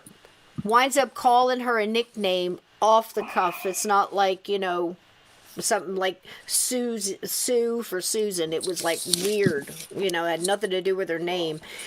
And keeps doing that, and it sounds like a man's voice coming out of her kid. So this goes on and on. They work through the whole thing, much like these other kids. And at the end, the young man who's now in college says, I'm not going to do the things my uncle did. I get a chance to continue as him and not make the same mistakes and life choices. I'm going to break the cycle. The cycle ends with me. And if you think about that in aspect and running parallel with those times. Remember you were talking about blueprints and talking about all that stuff again. We're given times, apparently, exit points where we can leave. Most mediums and psychics I know, and people talk about this, say 3 times. Why 3? I don't know. But what do you mean by leave? Exit points die. Like Okay. in your blueprints. Like you could go here, but maybe it's that accident you just pull out of and you can really go on if your soul chooses. You have another exit point. I don't understand it past that, but it seems to make sense the way people who do know what they're talking about explain it. So, but that's my knowledge on that. And I've seen that in other people's lives, like going through a life-changing accident or something happens, some situation that just propels you like a ricochet almost in your life, yeah? So if you couple that choice, like maybe in another life you would have snapped his neck or you would have drowned him. But in this life you broke the cycle and you elevated. And that's exactly what that medium said to you in a reading. About that moment. There was the reading actually got kind of dark after that, if I'm being honest. So when she was doing the reading, you know, she was in this meditative state. She told me she had to like hold on to something that was like in physical contact with me quite a lot. So I gave her my keys because that's always in my pocket. So she's holding on to my keys and she's like meditating and she says this thing about the soldier. And I'm like, oh my God, that's, you know, because I had that memory of that dream not too long before. Then she starts looking real synchronicity. But then she starts looking real confused and she's like, this is odd. I've never seen something like this before. And I'm like, what's odd? She's like, you don't come back until the 20th century. It's like you took like 1,000 years off. I was like, what? She's like, yeah, I don't know what you were doing. I was like, what was I doing? She's like, I don't know. I was like, she was looking concerned, so then I was getting stressed out. Yeah, I can imagine. You know? So I was like, what's going on here? Wow. So she tells me about the my next incarnation in the early 20th century. Before I tell you what she told me, let me tell you about this another incident real quick. Go ahead, honey. I was in vacation in Hawaii and with my family. 1 second, we have to pull the podcast over. We need to bake some shut the fuck up cakes over here, mods. I just had to slide that in. We got some more Russian bots. They're everywhere. Are you sure does that look like Russian to you? I mean, I don't know. I mean, it looks like a I can't even say hieroglyphics. Looks like Russian to me. You'd know better than I would. Go get them, Blue Wrenches. I was trying to catch some of this. I didn't want to interrupt you, sweetie. I'm sorry, but I thought you might like to see this. Susan right here says, the only past life I remember is vividly face down, cold, wet cell floor after receiving multiple beatings from Nazis. I think that's horrible. I hate that anybody would carry that kind of fear. Looking at these kids, the horrible stuff these guys went through, and I think that's what killed the moms the most, is the vivid dreams that they were expressing, going through it, body language wise, heart rate, adrenaline, the whole panic attack thing. Some parents had to breathe with the kids just to get through. These are full blown attacks and memories that they're carrying with them of going through these things. And again, I wonder, anybody in the chat believes that we can carry not just the phobias, but the beyond that, sicknesses, migraines. Maybe we got migraines because we got some kind of damage to the head or something like that. I mean, if there's anything about this that can help you guys through, even if it's a little thing, look into this, because like Donnie said, everything matches up. Donnie, it's like from people passing, they can't cross over, that are helping others because they committed suicide and they don't want this person to, got addicted and they're trying to keep this person from going down that road. Temper, neglecting family. Maybe there's somebody that's about to ruin a whole family by going off with some tart, you know, or, you know, the other way around, you know. I guess tarts can be both genders, can't they? Tarts go many ways. Tarts are fluid, I guess the kids are saying these days, but whatever. You know, because it does go both ways. But, you know, I'm just wondering, like that young man, something you said just really clicked off with that guy who said, I'm breaking the cycle, man. And I think that's all part of it. You know, this is connected. The soul is a soul. Consciousness is consciousness.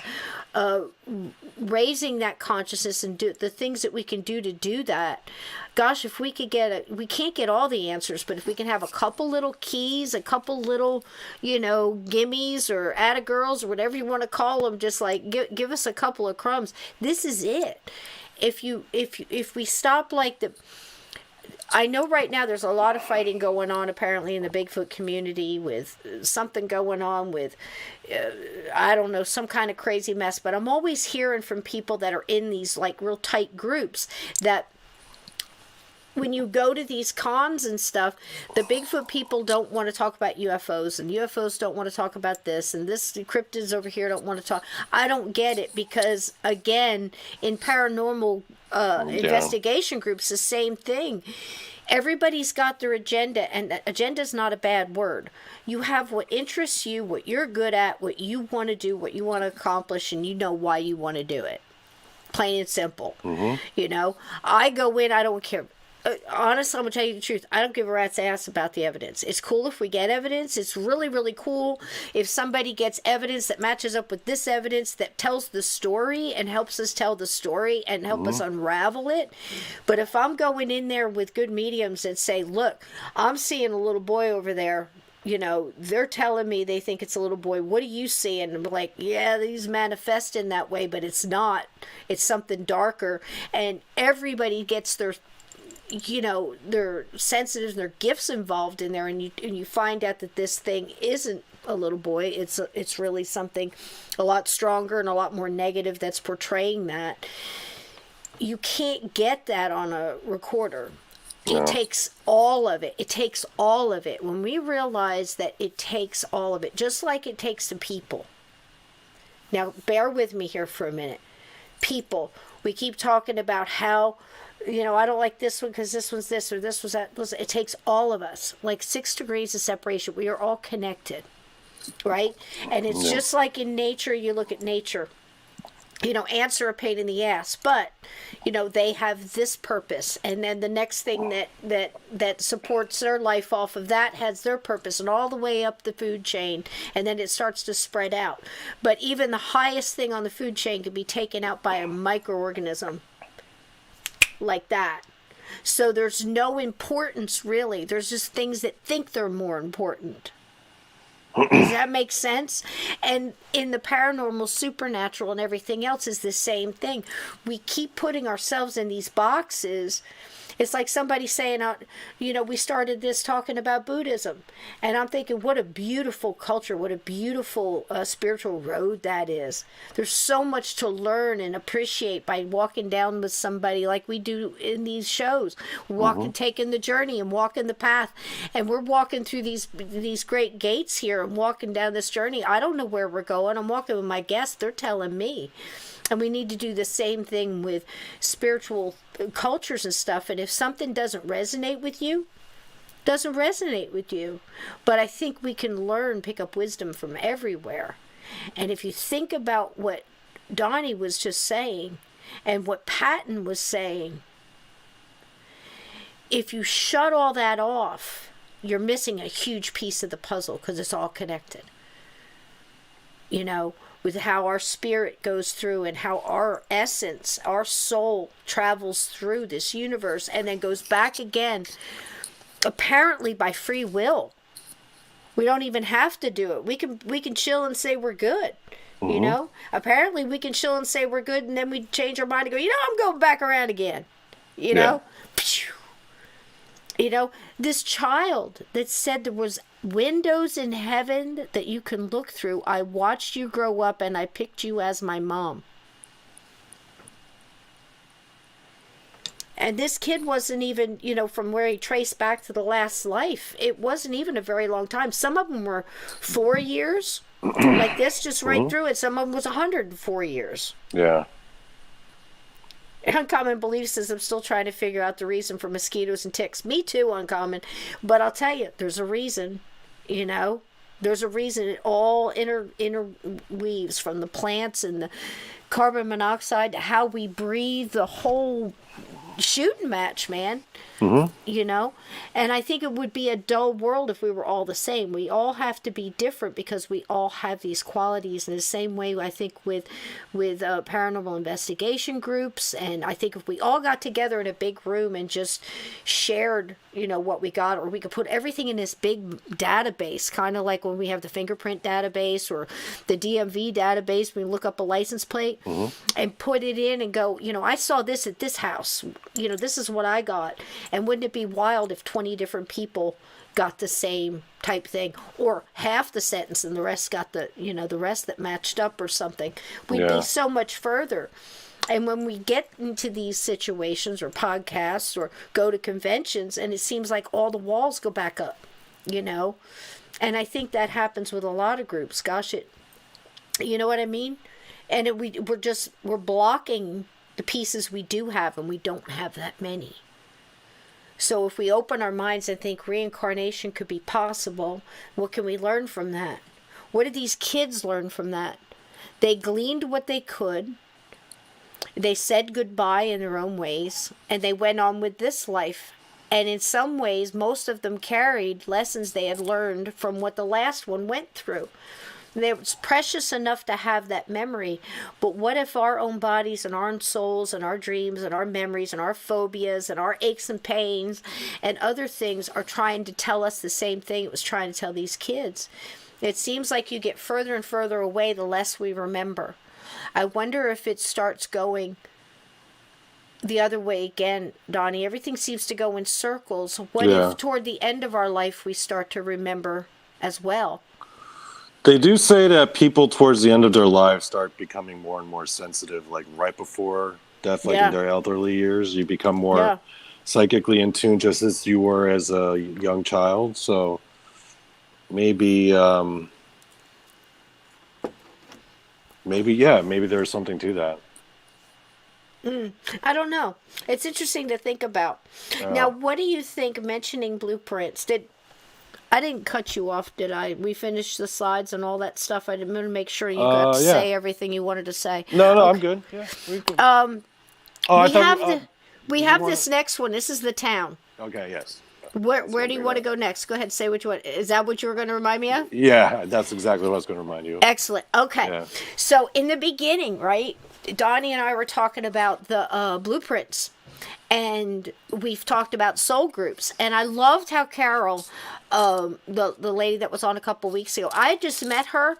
We've not been friends a very long time, so I'm just learning with you guys about her and how she explains things. And it's just exciting for me, as it is for you, because I've not sat down and had long conversations with her. We were some of my good friends that I've brought on here.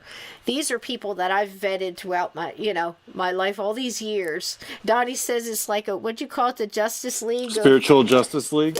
It's so cool. Yeah. It's true, though. I never thought about it that way, but it's just a lot of years, decades of meeting people and knowing who's real and who isn't, seeing crazy results, seeing things I never thought I would see.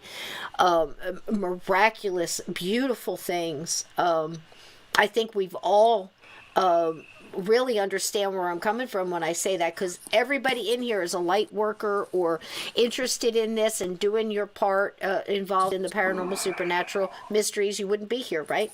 So here's one that I believe we kind of found a soul group, and it's documented, and then it's proven, and then it's just marveled at.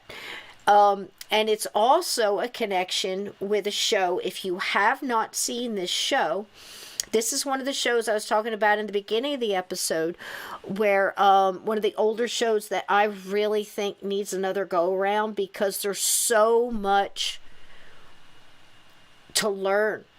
The stories are so deep, very much like a in search of or unsolved mysteries. But one of the earlier versions is called Sightings, and I took a piece here. It's about 10 minutes long. Donnie, Toby and a cigarette for you, or can you listen along? Yeah, I could bring my iPad out. Okay.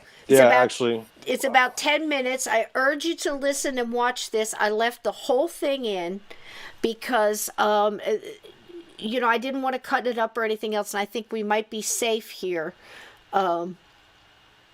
with not getting a copyright strike. It's old enough, and I'm hoping. I never want to take anybody's work. I want to give them credit for it. I totally believe in that.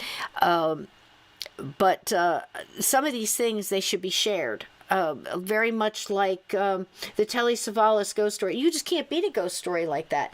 And like I said, I did find the second half of that. And I also found, like I said, the Meatloaf one. So we will be watching that.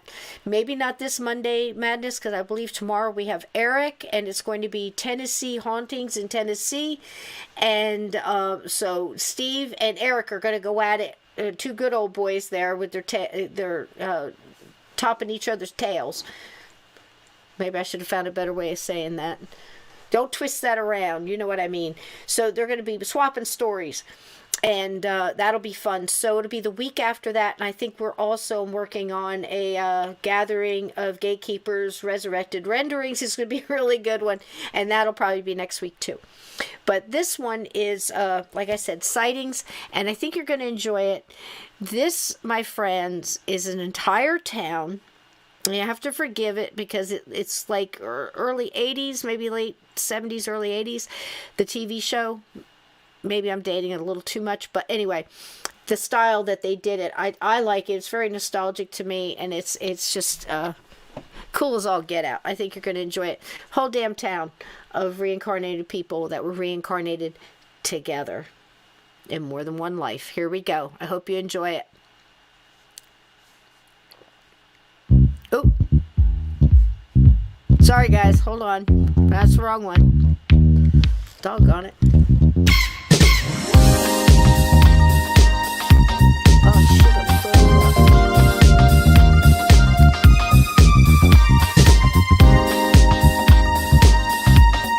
We're froze, buddies.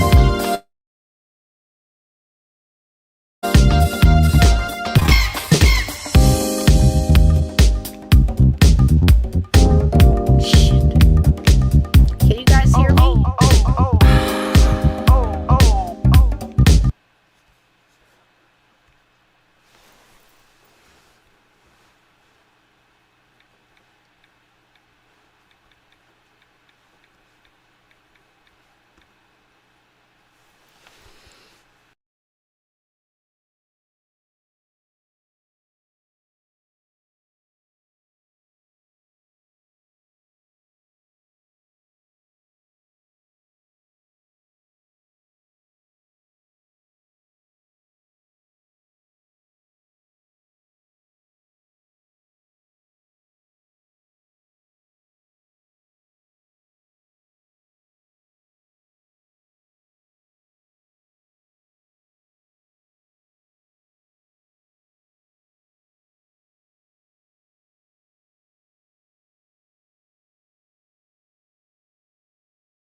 Can everyone hear me? Okay.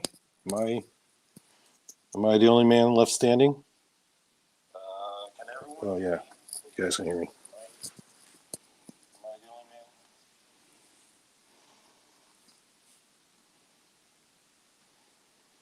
Okay, well, I guess it's just me, guys. So, what do people in the chat want to talk about? I guess it's just the group of us.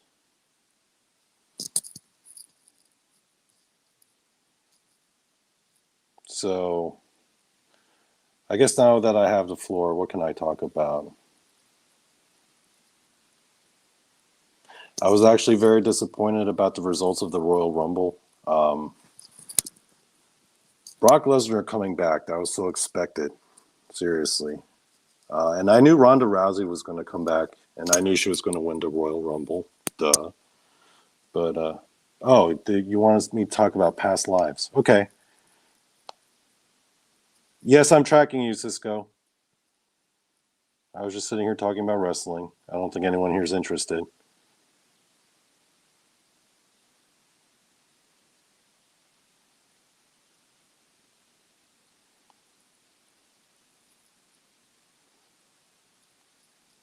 Okay, so are we supposed to go out to a new? Wait, I don't know what's going on. Oh, she's going to send me a new link. Yay! Okay, guys, I'm going to teleport to a new dimension. Oh, it's a new thing. Okay, cool.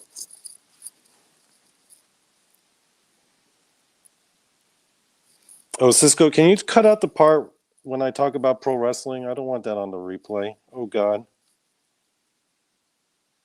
Everyone's going to think I'm such a nerd. A pro wrestling geek.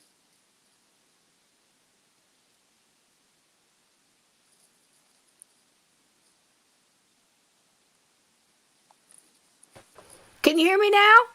Yeah, I think I might have lost the respect of everyone in the chat. What would you do? I started going off about pro wrestling, and I Oh, don't think anyone was interested. Okay, let me see if I can get this video up. I'm sorry, guys. That was crazy. Royal Rumble. What are you doing? I was talking about last night's Royal Rumble because I was like, these people must listen to me. Let me abuse my power. That's awful. Listen, man, this whole thing, the whole screen just froze. Could you guys hear me? Could you hear me cussing? Here we go. All right, so this is the... I've never seen it do that before. I went to take the other one down and the whole thing just froze, and I was giving you messages on my phone. I was going to shut it down and start another one and just catch it over there because I wanted you guys to see this, but it worked out. Here we are. The magic of, I don't know, the universe. Here we go. Another time capsule. Hopefully this is the right one. And James says you didn't lose my respect. I like all sports. I don't do sports ball. To me, pro wrestling is art. But. Was I cussing? Be kind? Because in my head I was cussing. Did I say all that stuff out loud? Okay, here we go. Did you have your break yet? Yeah, I did. Oh, okay. You want another break? You want to take another break again? Oh, no, I'm good. I actually want to see this. Okay, cool beans. Yeah, okay, Here we go. I'm going to try to make it big, though, so they can see it real good. When Sigmund Freud first introduced his theories about the importance of hypnosis, he was laughed at and ridiculed by his colleagues. Since then, hypnotherapy has gradually gained widespread acceptance. But now, a controversial new type of hypnotherapy is once again asking us to look at our lives in an astounding new way. I just love this shit so much, Donnie.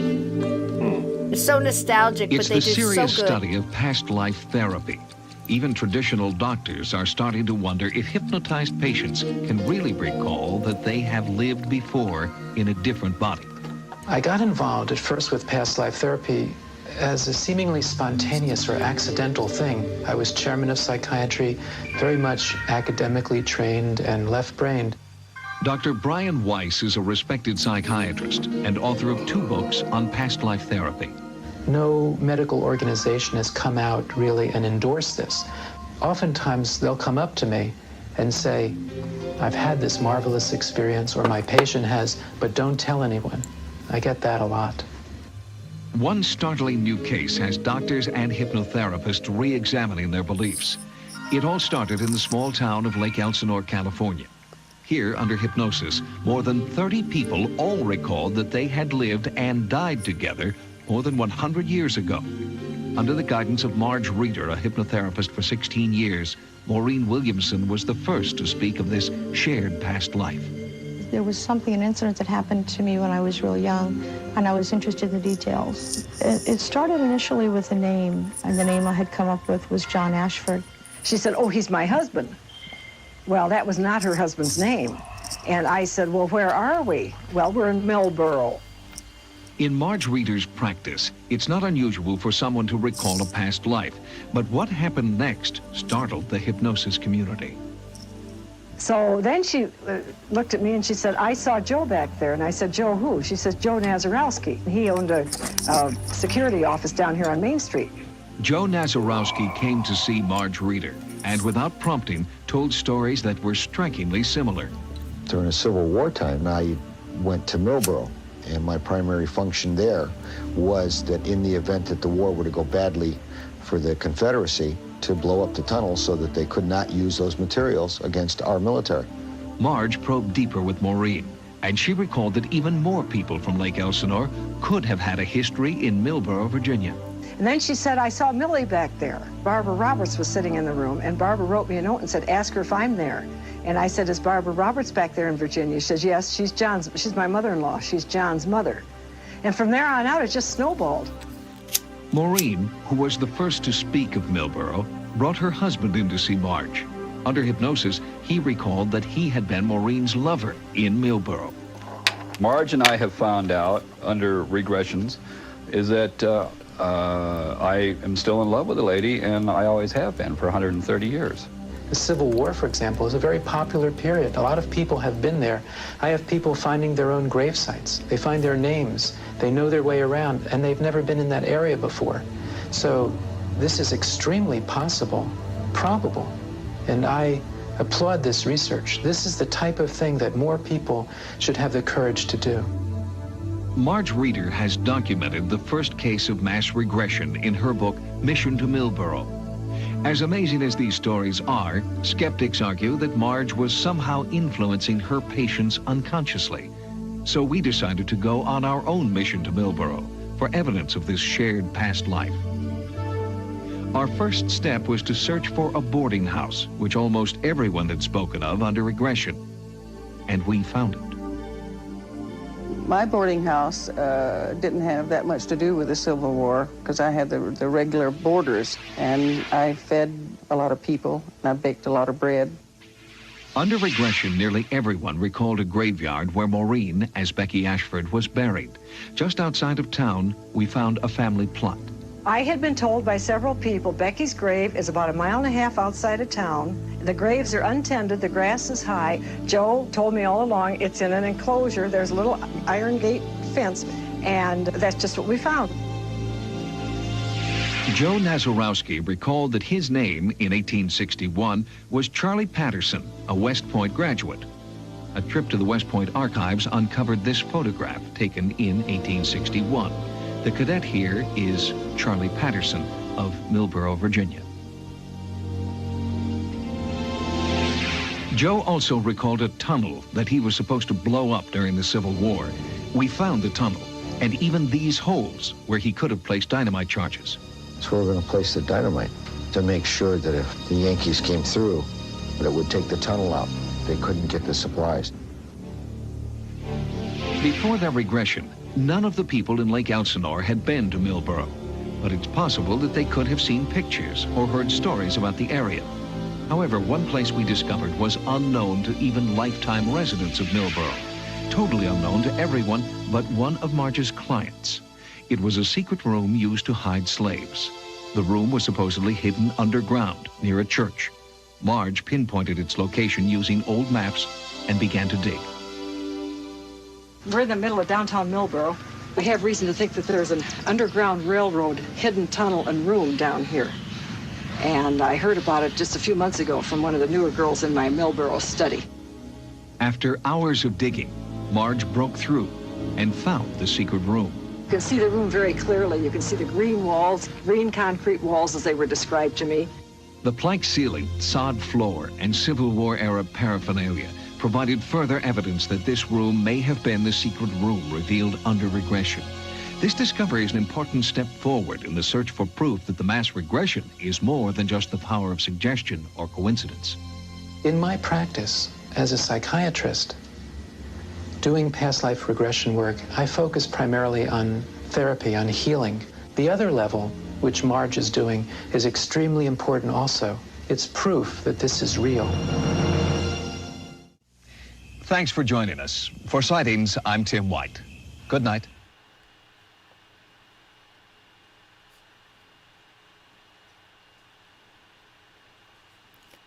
Cool, right, ma'am? Wait a second. I had you on mute. Okay, go ahead. I'm sorry. Yeah, it was very cool. Wow. Yeah. I mean, a whole town. I mean, a large amount of people there, right? Yeah, the psychiatrist did have epic hair. Everybody in there did. Yeah, I mean, it's a trip. So just by digging now, you could look back at that. I love it because it's very nostalgic. I love the way that's done. You can see like more the in-depth stories and going back and trying to prove, okay, the places they're talking about are here. Yeah. You know, they find the hole, they find the room. They find Civil War time era artifacts in the room. Now, who would know this room is there? The first thing I think when I see the lady going down there, first, good for her. You know, she was get her done kind of lady. Yeah. But to get permission from whoever owned that land to go, we think there's a room hidden here. This whole town got reincarnated. Everybody said there's a room that they used to use on the Underground Railroad or some similar, right? To hide people. And during the Civil War, it's a trip. But I just thought I'd share you that with that, guys, because the sightings was, that guy was something. You know, the announcers and stuff, he was just as good as the guy from Unsolved Mysteries with his trench coat. But the stories were so good and so in-depth, and they really tried to prove it, and they'd have scientists. That's when scientists would come out and say, this stuff is possible. Or, yeah, we're doing past life regression therapy. It's helping people. What's wrong with this? And people would say, you know, this is crazy, you know. Now we're talking about it more. I don't know. What's your whole sum up of all this? I really think we have more. We're not really setting out to prove anything. We're just offering information. But people have asked me so many times, you know, what do you think about reincarnation? Do you believe in it? First of all, do you believe in it is such a strange question. Because, you know, disbelief in gravity does not keep you from falling down the stairs. You know, whether I believe in something or not, if it exists, it's going to exist. So my mind is kind of open. I believe in black holes. I've never seen one in person, but I trust the opinions of people way smarter than me. Right. You know, and I think that has can intertwine with what faith is really supposed to be too. I think we all have a belief in something larger than ourselves. For some of us, that might just be putting one foot in front of the other and putting out the fires that are closest to us, even though we know, you know, there's something else we can focus on. But I think it's a sense of belonging. And the more and more I dig, like we were saying earlier, the more I dig and the more I see the things, and this is all connected, and you get into the supernatural and you start getting into the journey of the soul and really the journey of us, everything seems to be connected. There's some pieces missing. And like you said, Donnie, I don't think we're supposed to have the answers. A lot of the ones that come back and communicate from the other side don't tell us. My own mother went, you know, nope, it's your decision. You have to make those choices, your journey, you know. And like you, getting for that medium that you changed your path in some way, making that choice. It seems like our journey is a bunch of choices. So why not right now, if we could all choose to make a choice and choose to change, if you believe it or not, that if you put it out in the universe, it comes back, whatever you want to call that. Whatever you put out, you attract. Whatever you manifest, it can happen. Why not? If we are here to break the cycle and fix what we did wrong before, at least learn from it and change it this time around, whether it's like that young kid being reincarnated said, I'm going to break the cycle of making bad choices and being an alcoholic and driving drunk and being wild. You know, one part I left out, and I just remembered, I didn't do it on purpose, was he was reincarnated. His uncle, this is the one that came back to, you know, as his mom's brother. And he said something so smart, and not just I'm going to break the cycle, but he said I'm going to finish what my uncle couldn't, but not live his dreams, live our dream. But I'm taking what he learned, the good, and putting it in mine and moving forward. And he wanted to be an architect. This one, they did engineer, architect, something like that in between, both of them. And he's taking it to the next level, not making the same. It was just incredible to see. And, seeing all the kids that turned out this way and having a parent that listened, at least one, some stubbornly trying to prove it wrong, stumbled on the truth, stumbled on facts. Good for the kid.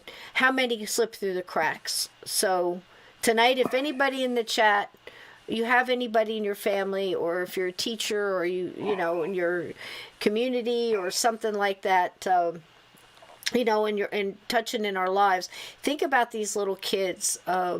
Little kids that are interested in something, or want to learn piano out of nowhere, or can play piano out of nowhere, or maybe they're having trouble sleeping and nightmares. Maybe listen to them a little bit more. Ask questions.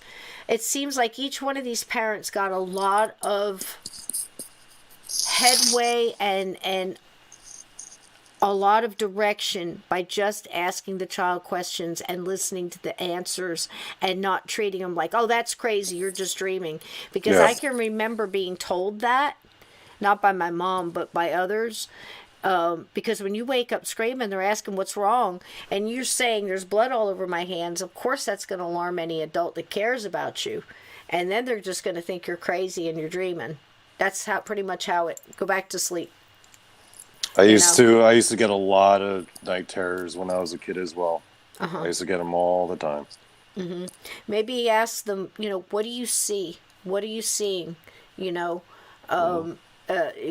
kind of things, and letting them talk about the fear, because that seemed to help every kid too, and letting them draw those kind of things. So I don't know. I think we could probably finish it up. It seems like we knew it was going to be long, Donnie, because it was just such a wonderful subject.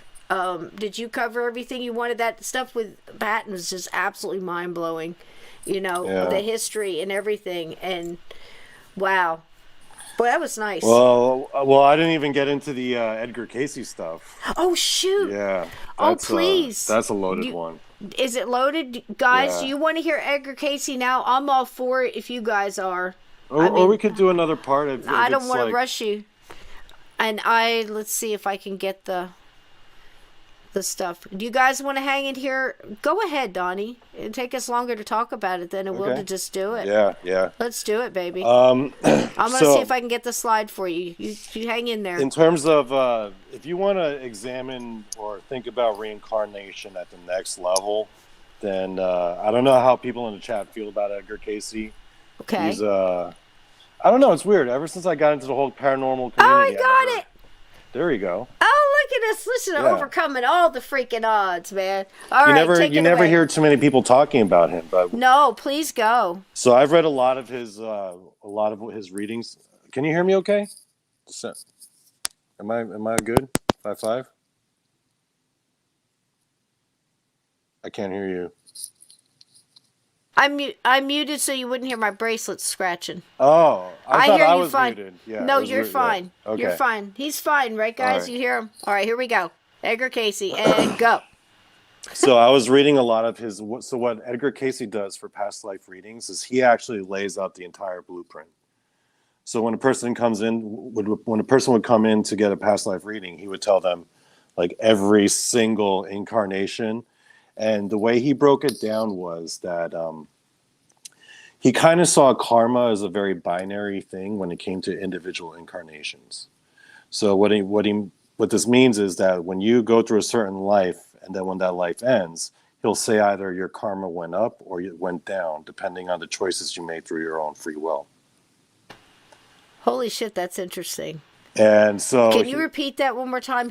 He would say that your karma either went up or it went down. up or down, depending on the individual choices you made based on your own free will. And depending on where your karma stands, whether it went up or down, that kind of sets the variables for the next incarnation. Okay. And one of the things that he was telling to a lot of these were people like in America who were coming to him. One of the things he was telling a lot of them were like they all at one point had lived in the Roman Empire. They all had one point been like alive during whether it be the Roman Republic or the Roman Empire, whatever, right? Right. The ancient Roman civilization. It seemed pretty apparent that like pretty much everyone he read had been in that period. And then when he was asked why, he was like, "Oh, you don't get it? It's basically the entire nation reincarnated together." Wow. So a huge situation like the town we just watched. Wow. Okay. And he said he was talking about how a lot of cool the is that? Roman leaders, a lot of like the leaders during the ancient Roman Empire, Uh-huh. also became leaders in America, and you can track who was who. So when I think about it, knowing what I know about Roman civilization, I'm like, holy crap! Abraham Lincoln and Julius Caesar were the same guy. Could have been. They were the same guy. If you look at their lives, you're like, they were totally Parallel. Abe Lincoln was the reincarnation of Julius Caesar. How so? What did their lives, their lives personalities, their lives matched events? up. One of the key things is that they both like won their civil war for the ages for their nation. Okay. And right after they won their civil war, they were both assassinated right after. Dude. The only difference is like Julius Caesar was famous for enslaving a ton of people. So I feel like that soul that was Julius Caesar had to kind of make up for that. So he kind of came back as Abe Lincoln to make up for that. Wow. See? That's so totally possible. I have nothing but positive things to say about that. I've never thought about it. People say that who was the greatest Roman, they always say Julius Caesar. And people say who was the greatest American in history, they say Abe Lincoln. Wow. Yeah. And I'm like, you know what, that kind of makes sense. Yeah. If you look at like, okay, With naturally all there his are faults, differences. I Because like him. you hear these arguments online, there are message boards that talk about this, about the possibility of America being the reincarnation of Rome. And then you get these people saying like, oh no, it's different here, different there. But I've heard this. Of course it's not going to be a copy, right? It's going to be like an evolved version of it. Yeah. Makes sense. The other thing that's very interesting to me is the concept of astrological ages. So an astrological age is about 2,100 something years. So the age of Pisces started right around when Jesus was born, in the middle of the Roman civilization. And when does the age of Pisces end and then the age of Aquarius start? Right now in America. So for all the souls in this astrological cycle, basically, ancient Rome was the PSATs, the pretest, right. And America, modern day, is the final exam. Shit. All right. I love it. I love it. You know what's that's another a whole different way to think about it. No, that's let me bake on that a minute. Okay. You need to absorb that. I'm digest. processing. I'm processing. Process with me, gatekeepers. That's incredible to think about that. Okay. So, final exam. Look at all the symbology in both countries. The eagle. I mean, Lady Liberty. Yeah. Lady Liberty is a we Roman could go goddess. all day on. I mean, come on. Yeah, man. I know. We being I know. obvious here? I know. I'm right there with you, man. I'm right there with you. I'm right there with all the phallic symbols and everything else, and all the the Washington Monument and the was it goddess herpes or something? I don't know. See, is there goddess herpes? No. There's something else called herpes, which I hope I don't have. That's as far as my Greek That's stuff. the demon I find herpes. that interesting. Yeah. It's just not, with all the goddesses, there's so much. The Greek gods and all that. I mean, it interests me, but it's not like my strong suit. But I do know that there's a story that goes with the whole Washington Monument. There's a lot of and stuff. The parts and the pieces and how that, it all has to do with, it's not what they say it is. There's a lot of It's some nasty shit. Trust me. Yeah. There's a lot of weird parallels between America and Rome. A lot of weird parallels. I'm right there with you. I'm totally digging it. Okay, here's the other. That's a trip.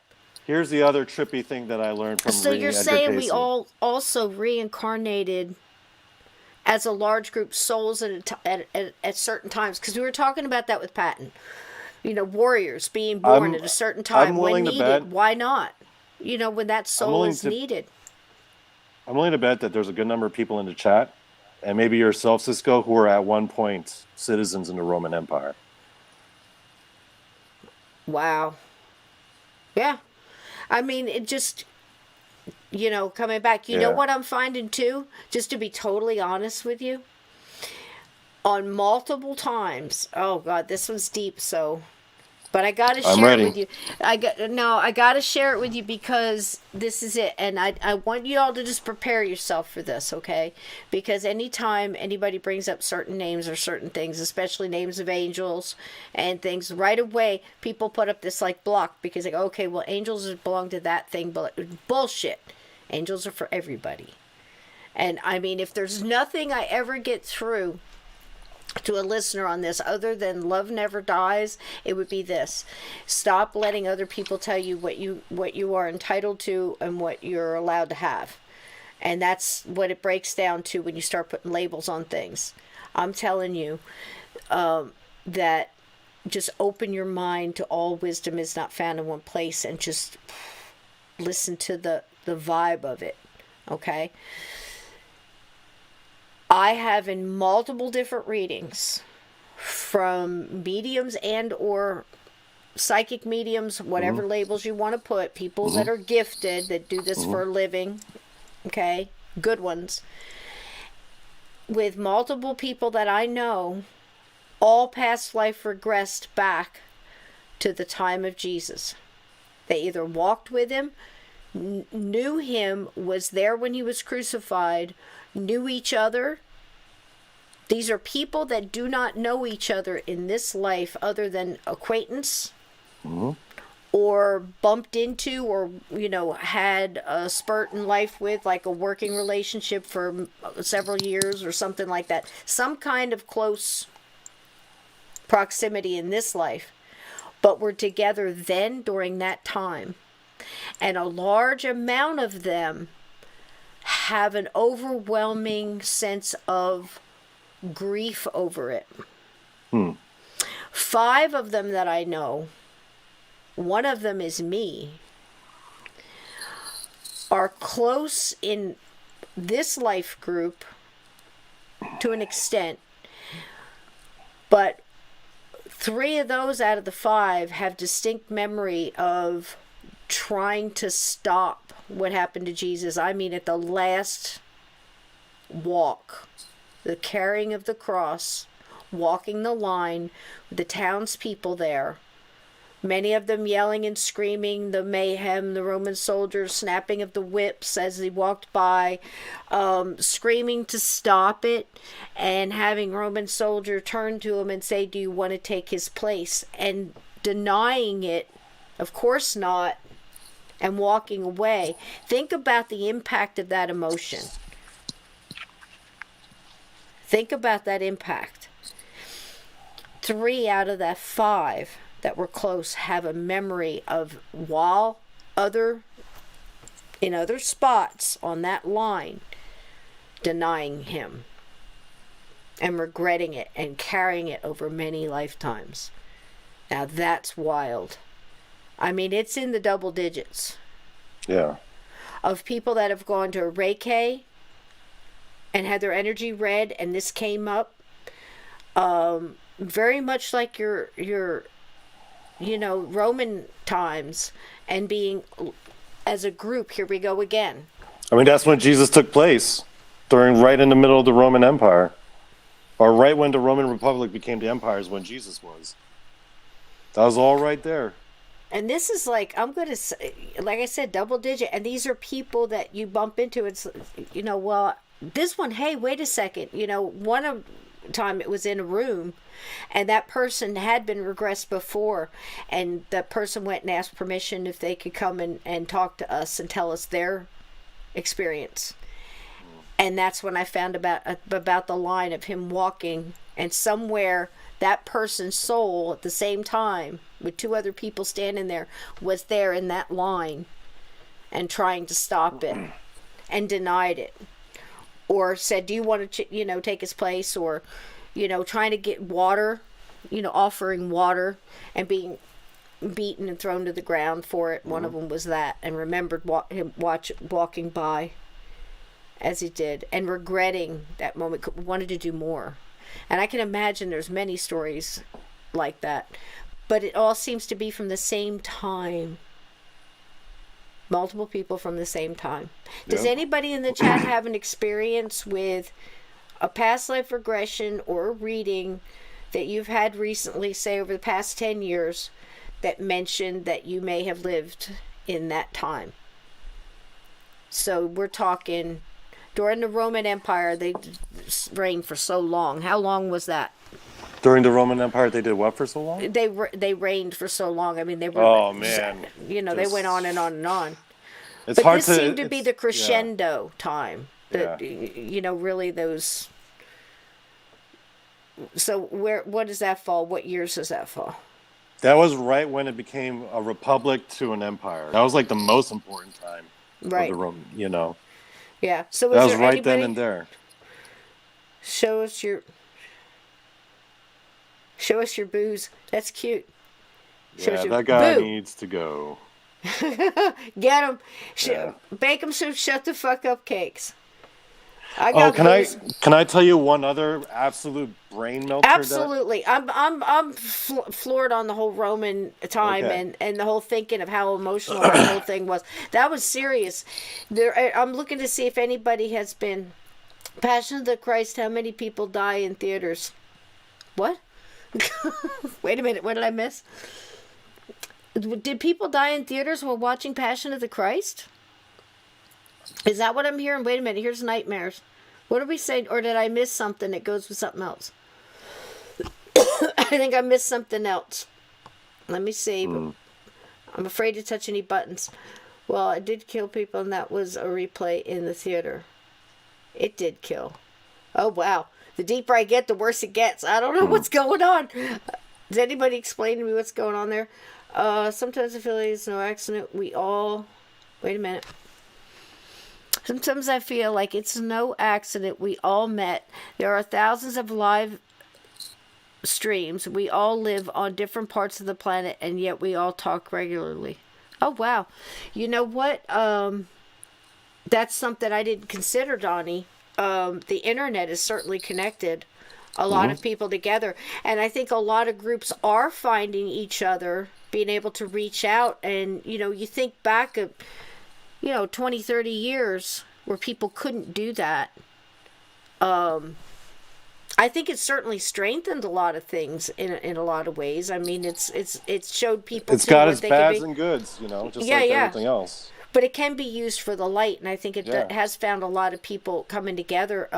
Look at just, case in point, reenactors getting together that are also paranormal. There's a lot of the same groups. Maybe there's a lot of draw there, reincarnation-wise. There's an awful lot of that going on in the Civil War. I mean, story after story after story of people drawn to a battlefield, myself included, and finding that possibly we've talked about split soul, like leaving part of your essence there and part of you goes. So it's almost like that death echo kind of thing. Where both are very real, just separate parts of the same, which is really getting deep, and you kind of wonder how that goes. But it's got to be possible because it happens. Yeah. It happens. And then you've got the ones that you go back. Now this is trippy. Probably the crescendo of the whole show. Oh, you got one? I've got a mind melter. Here's mine, and then we'll finish with your mind melter. Here's mine, because this melted my mind as well as my heart when I heard it. Man is drawn to the battlefield in Gettysburg. Specific field. Has to get out of the car when he finally gets there. Walks right up to the fence, starts feeling all this pain in his chest, in his head. And his heart and his breathing is getting erratic and crazy, and he's just like hanging on. He's holding on to the split rail fences there, and he's looking over the fence. He takes a deep breath and looks out over the field again, and it's almost like he can see the battle happening in front of him. And he can see the wood line behind it. He can see through it, but it's like it's clear enough for him to understand what's going on. And one of the soldiers stops and comes out of the chaos for just a moment and stands out to him and turns his head and says, "Hello, General." And then the whole thing disappears. The man grabs a hold of his heart. His wife thinks he's having a heart attack. She runs out of the car and runs up to him. And she says, What's going on? Are you okay? What's happened? And he said, "I think my soul just met a friend." Bam. He goes to the doctor, gets checked out, everything's fine. They go home. He's at the dentist office. He's about blown it off. A couple weeks later, he opens up a magazine, and right there is a picture. He thinks he's looking in a mirror, but it's a Civil War magazine, and it happens to be a general, and it just so happens to be a general. It looks exactly like him if he had forgotten to shave that morning, his words. And it was a general that died on that battlefield that he was standing on when he had the experience. And he died with the wounds that he felt with the pain in the exact spots, 2 in his chest and 1 in the head. And he started to research, and he went back with a tape recorder, and he went back to the same spot. And he said it was like they recognized my soul. And they knew who he was as the general that died with them there. And he felt like he had come back because he had left people behind. And he worked through trying to get some of them crossed and trying to understand more of like what you guys do in the paranormal teams and stuff and what we do. And got a couple of them crossed, and he feels much better. He says he no longer gets any more pains. So there's mine. Give me yours. So one of the other things that I read from the Edgar Cayce readings that absolutely melted my brain was when they asked him, what stays with you consistently throughout your different incarnations? What's like the one thing you keep, right? Yeah. He said your psychic abilities. Wow. So basically, when your karma goes up or down, that improves your psychic abilities more or less. So the better you live in previous lives, the next life after you. So basically, if you're an empath, for example, right? That's awesome. Then all your incarnations are empaths. But because they live decent lives, your empathic ability grows to a point. It's stronger. For your current psychic abilities now.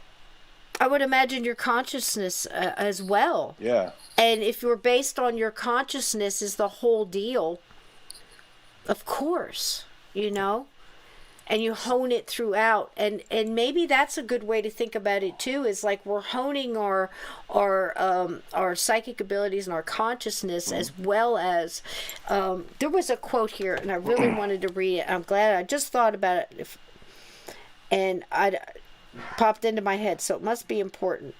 I was telling Donnie today that sometimes when I'm doing this show, and this is going to sound really wackadoo, even for this show, sometimes when I'm doing this, I hear this little thing, like, say this, add this in. And I often wonder if it's like one of your spirit guides or my spirit guide or my people and your people got together, whatever the hell, and they'll say this. And I explained to Donnie that it's kind of putting something out into the universe so they can use it later, or one word, one sentence that somebody needs to hear, but it might not be for a year from now. You see what I mean? Yeah. And I explained to Donnie that example, I said something, put it out in the universe that I was hoping my sister had done okay with crossing over. She had some problems. She's the one I spent like 7 hours singing her over. It's a Native American thing where you help the soul cross as it's going.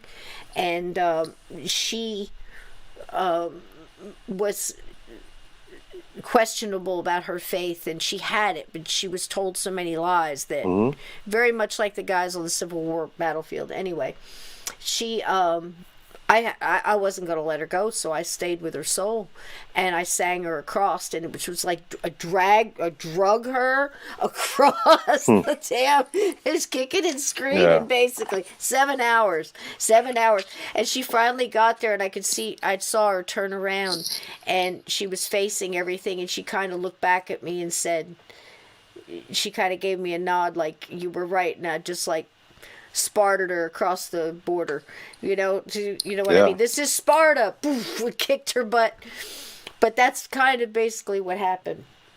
But this right here, when I was asking for a sign, right as I said it out, put it into the universe, and just went on about my business, I was listening to a podcast, and they were just putting stock footage up. And as soon as I said it, I looked at it to adjust the thing, and a monarch butterfly came up. And my mom's symbol had always been, for years, decades really, a monarch butterfly. So that's why I'll stop and go, okay, I'll put it up. Somebody now might be able, it might be a message for you guys, or it might be a message for somebody in the future. But I just thought that was kind of neat, because I think spirits do influence us sometimes, and it's not always the bad ones with me. It's been the good ones a lot lately. This is what I thought. It was pretty profound, so I'm just going to read it. We are not body experiencing mind. We are consciousness experiencing body. And I think maybe if we think about it like that, it makes it a little easier. We're here to experience body. There's going to be some ups and downs, you know. And, that reminds me of a quote that I say sometimes, actually. Hit it. I say we're spirits in spacesuits made out of meat. Mine was prettier. Yeah. But both are very true. I think it's been an excellent evening. And we've had a great time. Yeah. So what do you guys think of this, Sys-Cho? The new we're going to do this every couple of Sundays, and because the thing is, you can't do it every week, and not that Donnie can't, but a show like this, it takes he'll go do some research, I'll go do some research, and we'll come back and surprise each other with what we have, and that way we'll come up with ideas and questions off the top of our heads instead of and I thought it was a lot to see, but man, some of those videos they need to be brought back to the surface. These stories are so good on some of these old shows, right? Thank you, my friend, for being... Yeah, thank you so much for being here tonight. Chat, everybody's been wonderful tonight. Thanks for hanging for the extra long show.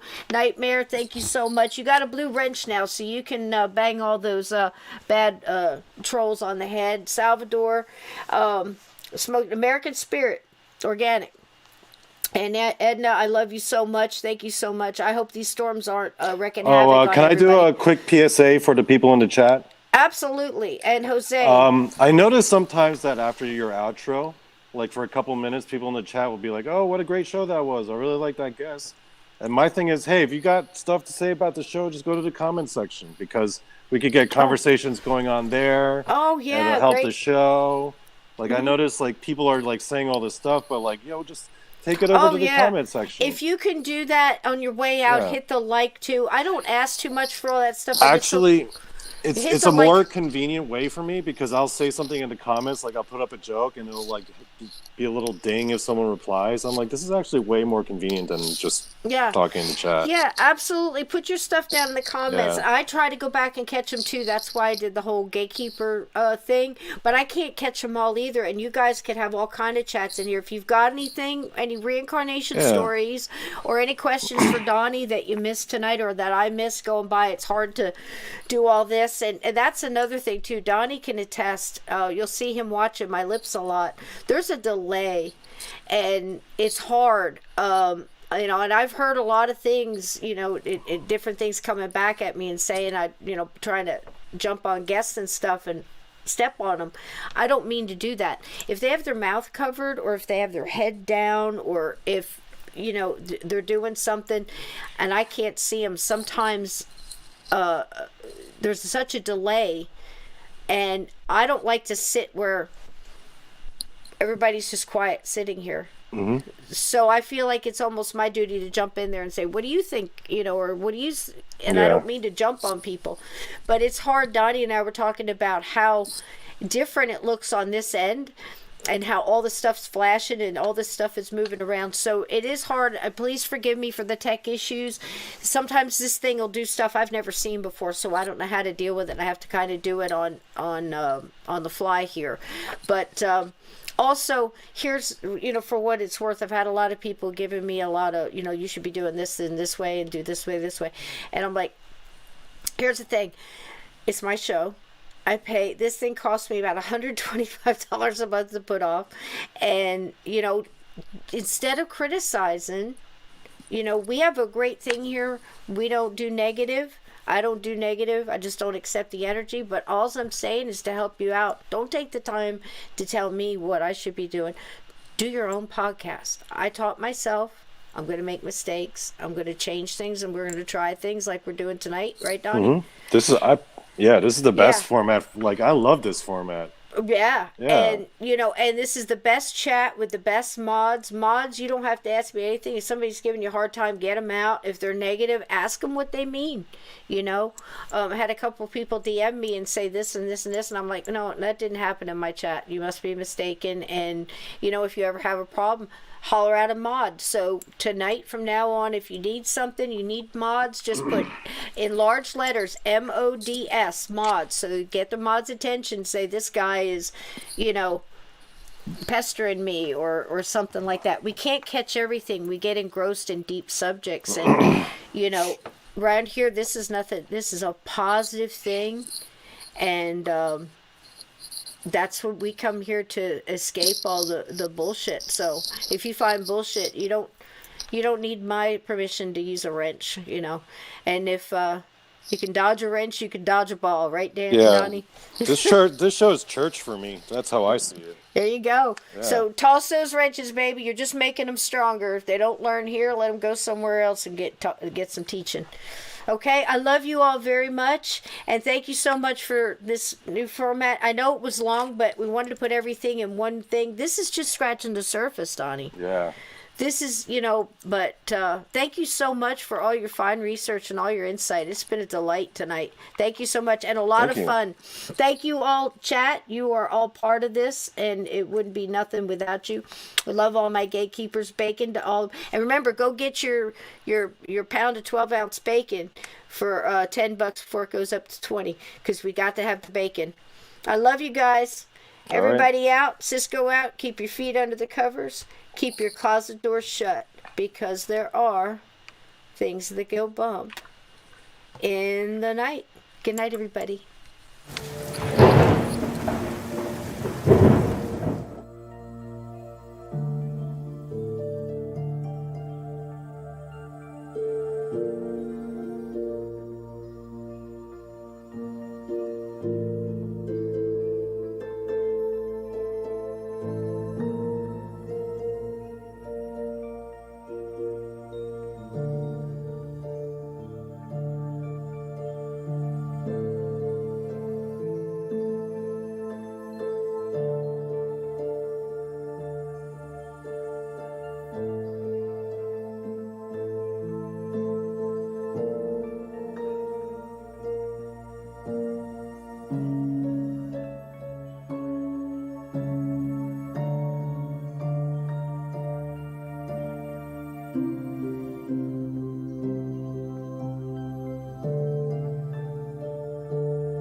Drink so much lavender tea.